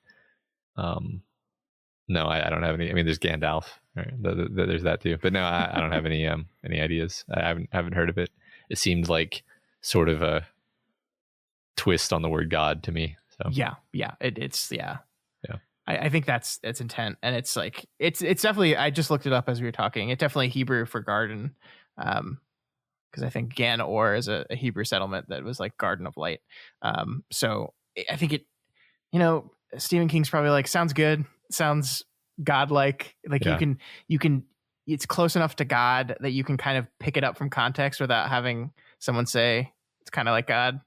Yeah. I wonder if the anime cribbed from this, or if it's just going like I mean, if there's a godlike figure named Ganfall, if Gan is Hebrew for garden, well, there's one big garden in that Bible that we know about. So, yeah, right. Anime loves to steal stuff from the Bible, basically. Mm-hmm. Yeah. So that's there's a good chance that's what it is. I do think that it's interesting that King is a gardener, right? In terms of being either an architect or a gardener, right? As a writer, he's a gardener. So maybe that's the idea, is like the world is a garden and he's a gardener and all that. Oh, that's fun. That's a kind of cheeky thing I think he would do. Cool. I'll have to ask him. All right. And then the final question from Complicated, they say, did you ever feel disconnected from the quartet? And if so, when? So personally, as Roland is telling his story of Magus, I started to kind of because that went over such a long period of time because of the way that we read this story, I started to sort of lose my sense of like the immediate connection with the quartet, but it came back like immediately when we resumed with them. So yeah, it's a remarkable thing, right? Yeah. I think one of the things that I was so fascinated with this in this book, when Eddie dies, you really do feel, and I'm not even quite sure I can articulate how King pulled this off, but you just feel like the relationships have fundamentally changed. Like more than just him saying the quartet is broken. Like they just interact with each other differently. It just all feels different. And it's kind of, they're distancing themselves from each other and they're distancing themselves from you a little bit. You lose a little bit of them. And I think that's like a designed disconnect a little bit. Yeah. I mean, we kind of go into Roland's head for a while and we go into Tassenbaum's head for a while, and we're literally not that they're not communicating with each other, and also they're grieving, and so they're not really communicating with us the same way. I like that. Yeah, that's interesting. Calinero 985 says, how would you adapt this film to this book to the screen? We kind of talked about this already with Joe. Joe talked about how he would do it in a trilogy of Lord of the Rings length films. I think that's a good way. I think the things that I think are key here, you got to have Roland sacrifice Jake, like we talked about. I do think you need the meta narrative in this book. You can't shy away from it. And I think every adaptation is going to have to get to a point where they have to make the choice of whether or not we're going to actually bring Stephen King into this thing. And I feel like it's the wrong choice to not. I think it's the safer choice, but I feel like it's the wrong choice because I think it's so important to what the story becomes. You need Stephen King. I think you can easily just kind of paper over it if you didn't want to, but I think that would be the wrong choice. Yeah. Cool. That makes sense. But other than that, I mean, I don't think you just have to, I think we get wrapped up in plot events too much sometimes. Like you need to do this, you need to hit this beat and this beat and this beat. I think you can play fast and loose with those. I really do. I mean, I think as long as the characters are adapted well and you hit the themes, I think you can mix and match actual like narrative events in the story. I think that's true. I agree completely. I mean, I think that's one thing we learned from, the Game of Thrones, the way that ended is basically like we really notice immediately when a character stops behaving like themselves. Yeah. Which is another way of saying that the storytellers aren't being honest with who this character is and why they would do things, and they just start being a character. They start being an actor saying lines and stop being a character, and you really nothing will turn an audience against a story faster than that. So, I mean, I always think that like in order like you can't just film the book, right? You have to make decisions about what's going to work on the screen. Like a lot of stuff isn't going to work on the screen. A lot of like unfortunately you're going to lose a lot of stuff. Like what is it like in Eddie's head when Roland is stepping into his head through the door? Like you can't see all of the stuff that Roland sees because how do you visualize that? You either have to come up with some kind of filmic way of doing that or just not do it. Yeah. This is the problem that every Stephen King adaptation faces, because the interiority of the characters is what makes Stephen King one of the best writers of all time. Yeah. And you just have to accept that you're just not going to be able to do that. And you're going to have to find a way to capture that feeling without doing it. And I think the best adaptations pull that off, and some of the worst can't quite get there, or don't even try. And that's the biggest challenge is finding a way. And you don't, like, a lot of people are just like, well, just do like narrative, just have like a narrator. And it's like, no, that's the easy, like, that's the cheat way. And I don't think that's the way to do it. I think you have to look at what the interiority tells you about the character, and you have to find a way to represent that visually through the action of the film. Yeah. And which is going to be a change. It's going to have to be. And it's going to be hard. It's going to be real hard. And I can't imagine trying to take on this task. It is, I don't know how to do. I don't have the skill. I wouldn't even begin to know where to start with that. But I'm not saying it can't be done. I think it can be done. I think just about anything can be adapted. You just have to recognize that you're going to lose some stuff, and you're going to have to change some stuff. Yep. I mean, I hope somebody gives it a try someday, since no one has ever tried to adapt the Dark Tower before. I mean, the biggest, like, I've talked about my feelings on adaptations, which are like, bring them on, adapt more things. I don't care. Like, it doesn't make the original adaptation go away. It doesn't make the source material go away. Make 5,000 versions of the Shining movie. I don't care. The only reason I get bummed out is when an adaptation comes out, it's not good, and it bombs, and then it makes the odds of another one happening less likely. And that's always a bummer. Yeah, for sure. All right. Next question from Sheev Miller Band. They say, while I have yet to tackle the Tower books, I do know that Cy King himself narrates The Wind Through the Keyhole. Any expectations of our wordslinger and the alternative life he might bring to our characters? I've been enjoying On Writing, which he also narrates. And so, like, it's better than I thought it would be, I guess. Like, he's fun to listen to. He has a fun way of reading. Of course, that's not fiction. So I don't know if it'll quite carry over, and I don't know if he'll try to do the voices or what exactly. Yeah, I've heard. I've actually never listened to King narrate one of his fiction books. I've heard not great things. He's obviously not a professional, so he probably won't do as good as a professional. I mean, I agree with you. I've listened to On Writing, and it's wonderful because, like, it's half memoir, right? So Stephen King reading his words work there because he's telling the story of his life, and it just works. Yeah. I don't know. We'll have to circle back around to that, Matt, and see how you feel. Yeah. I mean, I just finished listening to The Ocean at the End of the Lane, which is narrated by the author Neil Gaiman. Oh, I didn't know that. And, like, I think a lot of people are going to disagree with me, but, like, he just has the most pleasant and kind of soporific voice. And he keeps that voice even when what's happening is supposed to be scary. And it just kind of makes me feel like there's no stakes, because how can I worry when Neil Gaiman is speaking to me in this pleasant British accent, very clearly articulated and never getting excited? Anyway, voice acting is a difficult skill. Bent Westward says, with all the comparisons in the podcast to Lord of the Rings, and with King himself saying this was an attempt at a magnum opus, I was curious about your thoughts on whether the Dark Tower series has a chance to be seen that way in popular culture. Even though The Hobbit and Lord of the Rings has a steady grassroots rise in popularity after the initial publication, it took the counterculture of the late 60s and 70s to find a widespread reading audience. The cultural phenomenon didn't explode until the early 2000s with Peter Jackson's Lord of the Rings trilogy. Just like the Dark Tower movie attempt was a complete dud, along with the failed Amazon series, Lord of the Ring had several failed attempts to make it to the silver screen. I wonder if the Dark Tower books are a bit ahead of their time and society just needs to catch up, or if ultimately the subject matter is just too weird for the average consumer to get. This is a really good question. It's so, like, Stephen King is one of the most popular authors of all time, right? Like, even people that don't read books know who Stephen King is and can name you Stephen King books. But the Dark Tower has always been like a corner of his fandom. Like, it's just smaller.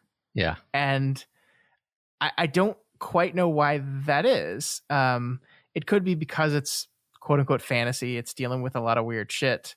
It is by definition almost less commercially.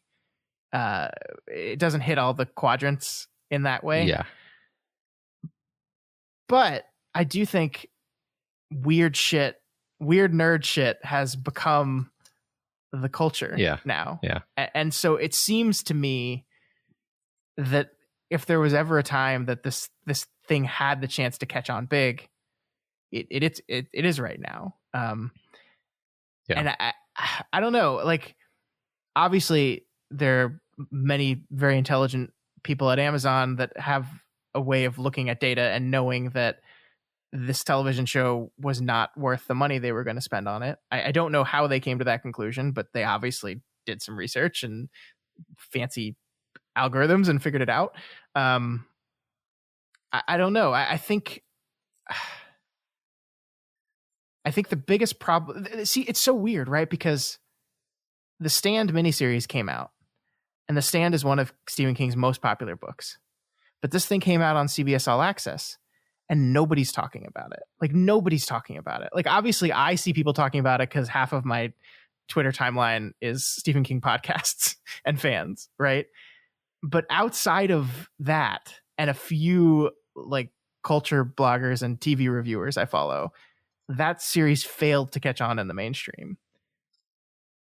And if that can't do it, I have a very hard time believing that The Dark Tower can catch on in some kind of cultural zeitgeist.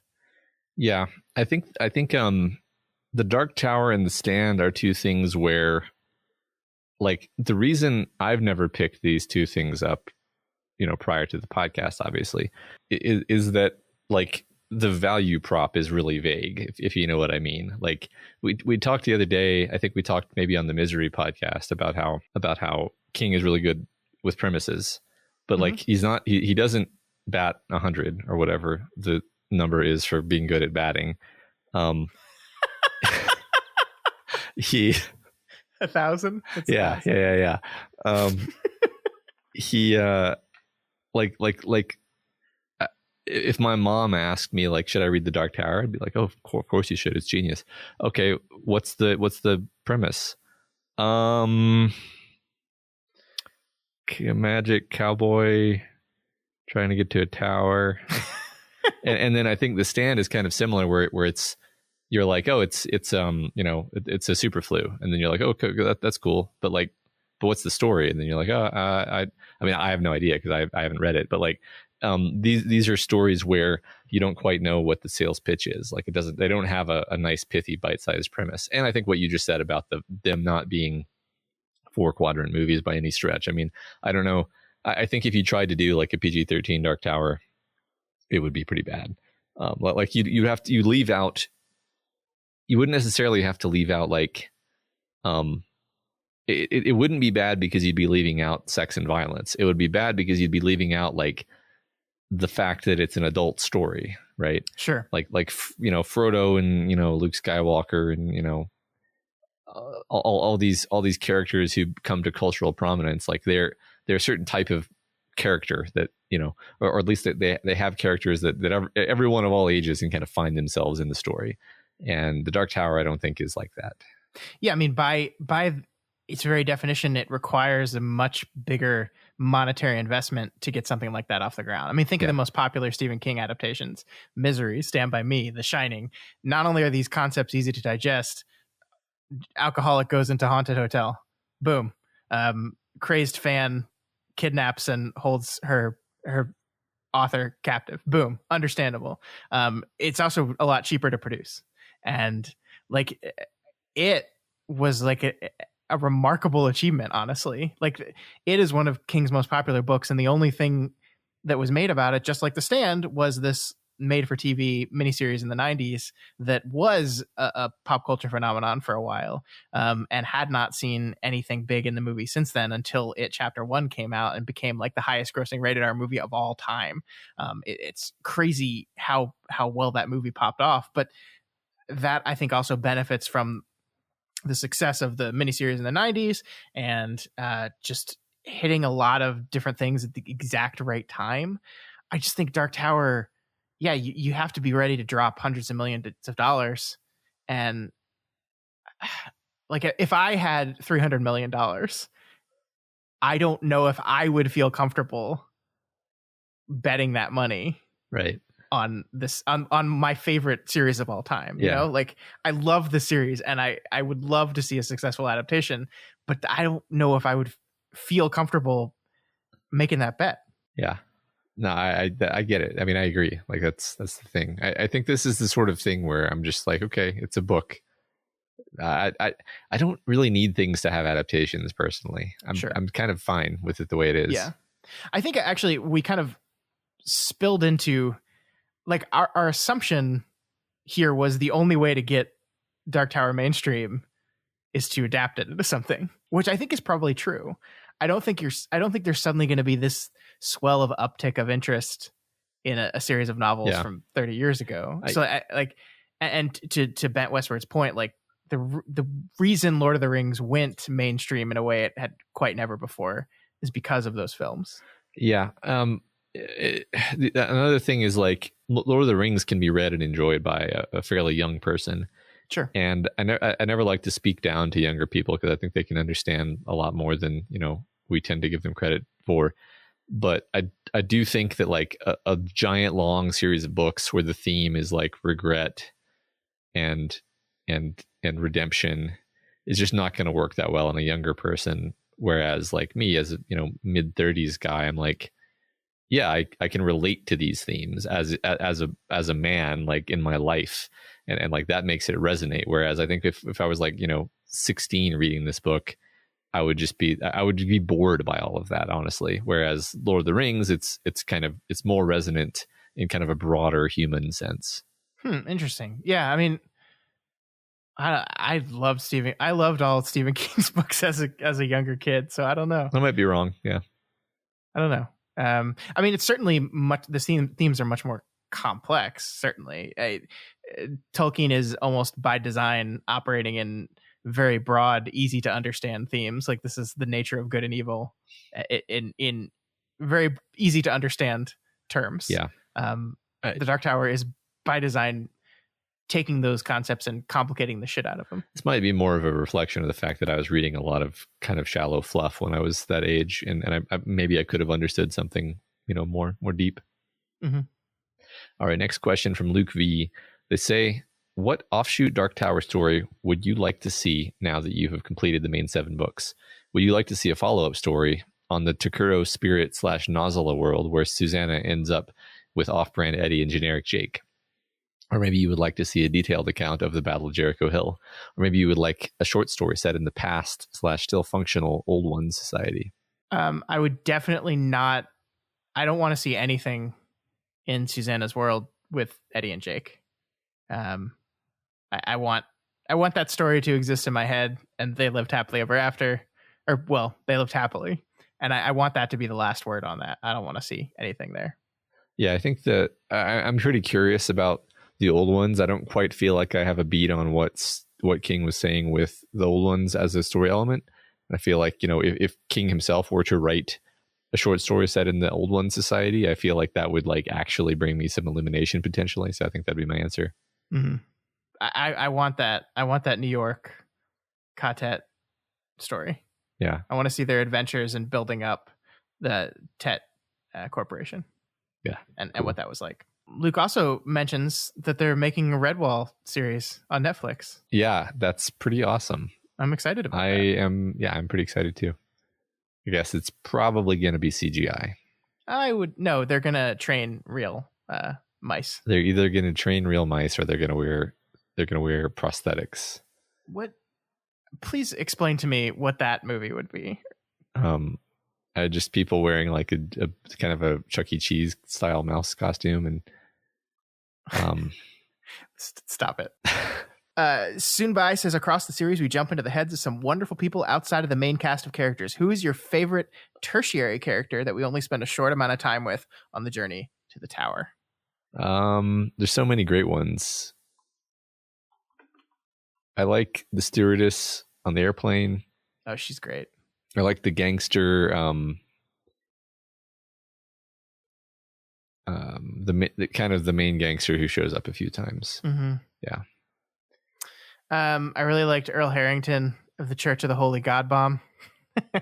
He's always fun. I like Henchik. Yeah. They also ask, at the end of the Wizard and Glass, Roland gives the quartet members the opportunity to cry off from the tower, but they refuse. Do you think if they were all alive following the Battle of Algol-Ciento and saving Stephen King, that they would all make the same decision again? I personally think they'd all keep going, and because of this, is everyone who refuses to renounce the tower doomed to either die or befall the same fate as Roland? Is that the point of the tower? Yes. That's it. That's right. There you go. I don't see a version of this that Roland gets to the tower with other people. I think Ka is going to make sure that he approaches it alone if he's going to decide to keep going, and because it's removing these people is his punishment. Yeah, but I think if they were all alive, that they would still go with him. Yes. And I don't know how that would change. Like, what would it look like when they get to Dendello? What would it look like when they fight Mordred? I don't know. I see it as being like the point of the other characters there is just to give him a series of ever escalating reasons to turn around, which he ignores. Sure. So like that's the point of them. So both King's point and the Tower's point. Okay, last question from Ghost of Dolomite. They say, Scott, what was your biggest surprise this time around? How much I loved The Song of Susanna. I would have happily and unquestioningly called that my least favorite book before we started this process. This time around, I adored that novel. I adore it. Like, it's a very, very good book. And I think it's also like structurally one of the best books in the series. I think it's just like the other thing I said going into it was, I think these last few books, you could like move around the beginnings and ends a little bit. And I still think maybe you could mess with Wolves of the Calla a little bit and maybe mess with the Dark Tower a little bit. I think Song of Susanna ends in the perfect spot. It ends completing the story of the Song of Susanna. And I just think it's brilliant that way. And I did not expect to feel that way at all. And I was so happy that I did because I love that book so much. Yeah. I think all of them are great. I'm gonna have to do my reread though to really formulate my opinion. Next question, Matt, are you okay with being called Lord of the Slings? Why wouldn't I be? Yeah, of course. And then to both, are there any fan theories you particularly enjoy? I've already talked about how I love the fan theory that did not originate with me, but the one that the reason why 19 was important in universe is because it's the 19th loop. And I've had people tell us that like that's not possible because the part where 19 is first introduced in the story with Allie and Tull is before the loop begins because it's a flashback, which is true. But like maybe when Roland gets to Brown, he tells the story of Allie and Tull and says, yeah, the Man of Black told her the number 20. Like with the horn there, we've already seen that the past has changed. So maybe the past will be revealed. I don't think it stops it. I don't think it stops it from working. And I like that theory. Yeah, right. I think King has established that we don't need to be so literal about the way things work. Yep. I don't know of that many fan theories, so I don't really have a favorite yet. Yeah, you kind of been specifically not looking up fan theories, yes. So you don't get spoiled on everything. Yes, indeed. All right. Is that it? That's it. Yeah, that's it. So many questions. Thank you all those of you for sending those in. It was a lot of fun reading those questions and getting to talk about the series one last time before we move on. But now it is time, Matt. We have to run across that desert towards a new book because next week we begin The Wind Through the Keyhole. We'll be talking about the sections titled Starkblast and The Skin Man Part 1. So read those sections and we'll see you here next week to talk about them. Exciting. Remember, you can reach out to us via email at kingslingerspod@gmail.com or on Twitter at kingslingerspod. And the subreddit r/doofmedia is a fun place to hang out. And if you're not already subscribed to Kingslingers, we strongly recommend you do so and never miss an episode. You can find us on Apple Podcasts, Stitcher, Spotify, YouTube, Google Play, and pretty much anywhere else in the world you can find podcasts. And don't forget to head to doofmedia.com/Doof Madness and vote in the play-in round for our Doof Madness March Madness style tournament. It's a lot of fun. Please participate. Yes, it is actually very fun. Mm-hmm. I hate sports and I like it. Anyway, It's not sports. It's voting for movies. It's the most unsports thing in the world. That's true. Even better. And if you like any of our shows and you want to support them, then consider donating to our Patreon at patreon.com/doofmedia. This week we have Paul with a $5 per month donation. Welcome, Paul. We hope you enjoy cool stuff we have at that tier. Yes. And if you cannot afford to donate, that is absolutely okay. You can instead help us out by sharing this podcast everywhere. I know we have finished with Book 7 of the Dark Tower, but as you saw with our Season 2 lineup, we are just getting started. So let people know. Share it with us. Them, not us. Share it with them. And of course, you can help us out by leaving us a rating and a review. This week's Spotlight review comes from J. Delphzambithesapis. Jazanthopus, who gives us 5 stars and says, been waiting 20 years for this. A podcast on the Dark Tower series? What? Been reading the books for over 20 years, and now I have someone to geek out with. And this podcast is much better and truer to the tale than the movie remake. I found out about this podcast the second time through my journey while in the middle of Wolves of the Calla. I have enjoyed it so much I'm going to start reading the series again, but guided by your insightful commentary. Thank you, Constant Reader Scott, and the various forms of Matt for being my weekly commuting buddies. And Stephen, if you're reading this, they are good. Oh. Yeah, Stephen, are you reading reviews about podcasts about your books? I mean, maybe he's curious. It's like, 5 stars, huh? Is this any good? And then he scrolls down and then he sees that. And then he's like, wow. Yeah. And then he checks it out. I think this is related. Here's the problem is we pull these reviews one at a time. And so they come from weeks and weeks and weeks ago. And I think we made a joke about Stephen King reading reviews. And I think that's what this is. This is our fault. Okay. Yeah. But I don't remember it because it was like 5 whole months ago. Fair enough. Thank you so much, J. and everyone else who has taken the time to rate and review us. We really do appreciate that. And as we said, it really, really does help. All right, folks, that is it for this week. And that is it for The Dark Tower, Book 7, and the 7-book series. We'll see you right back here next week as we begin The Wind Through the Keyhole. Long days and pleasant nights. And may you have twice the number.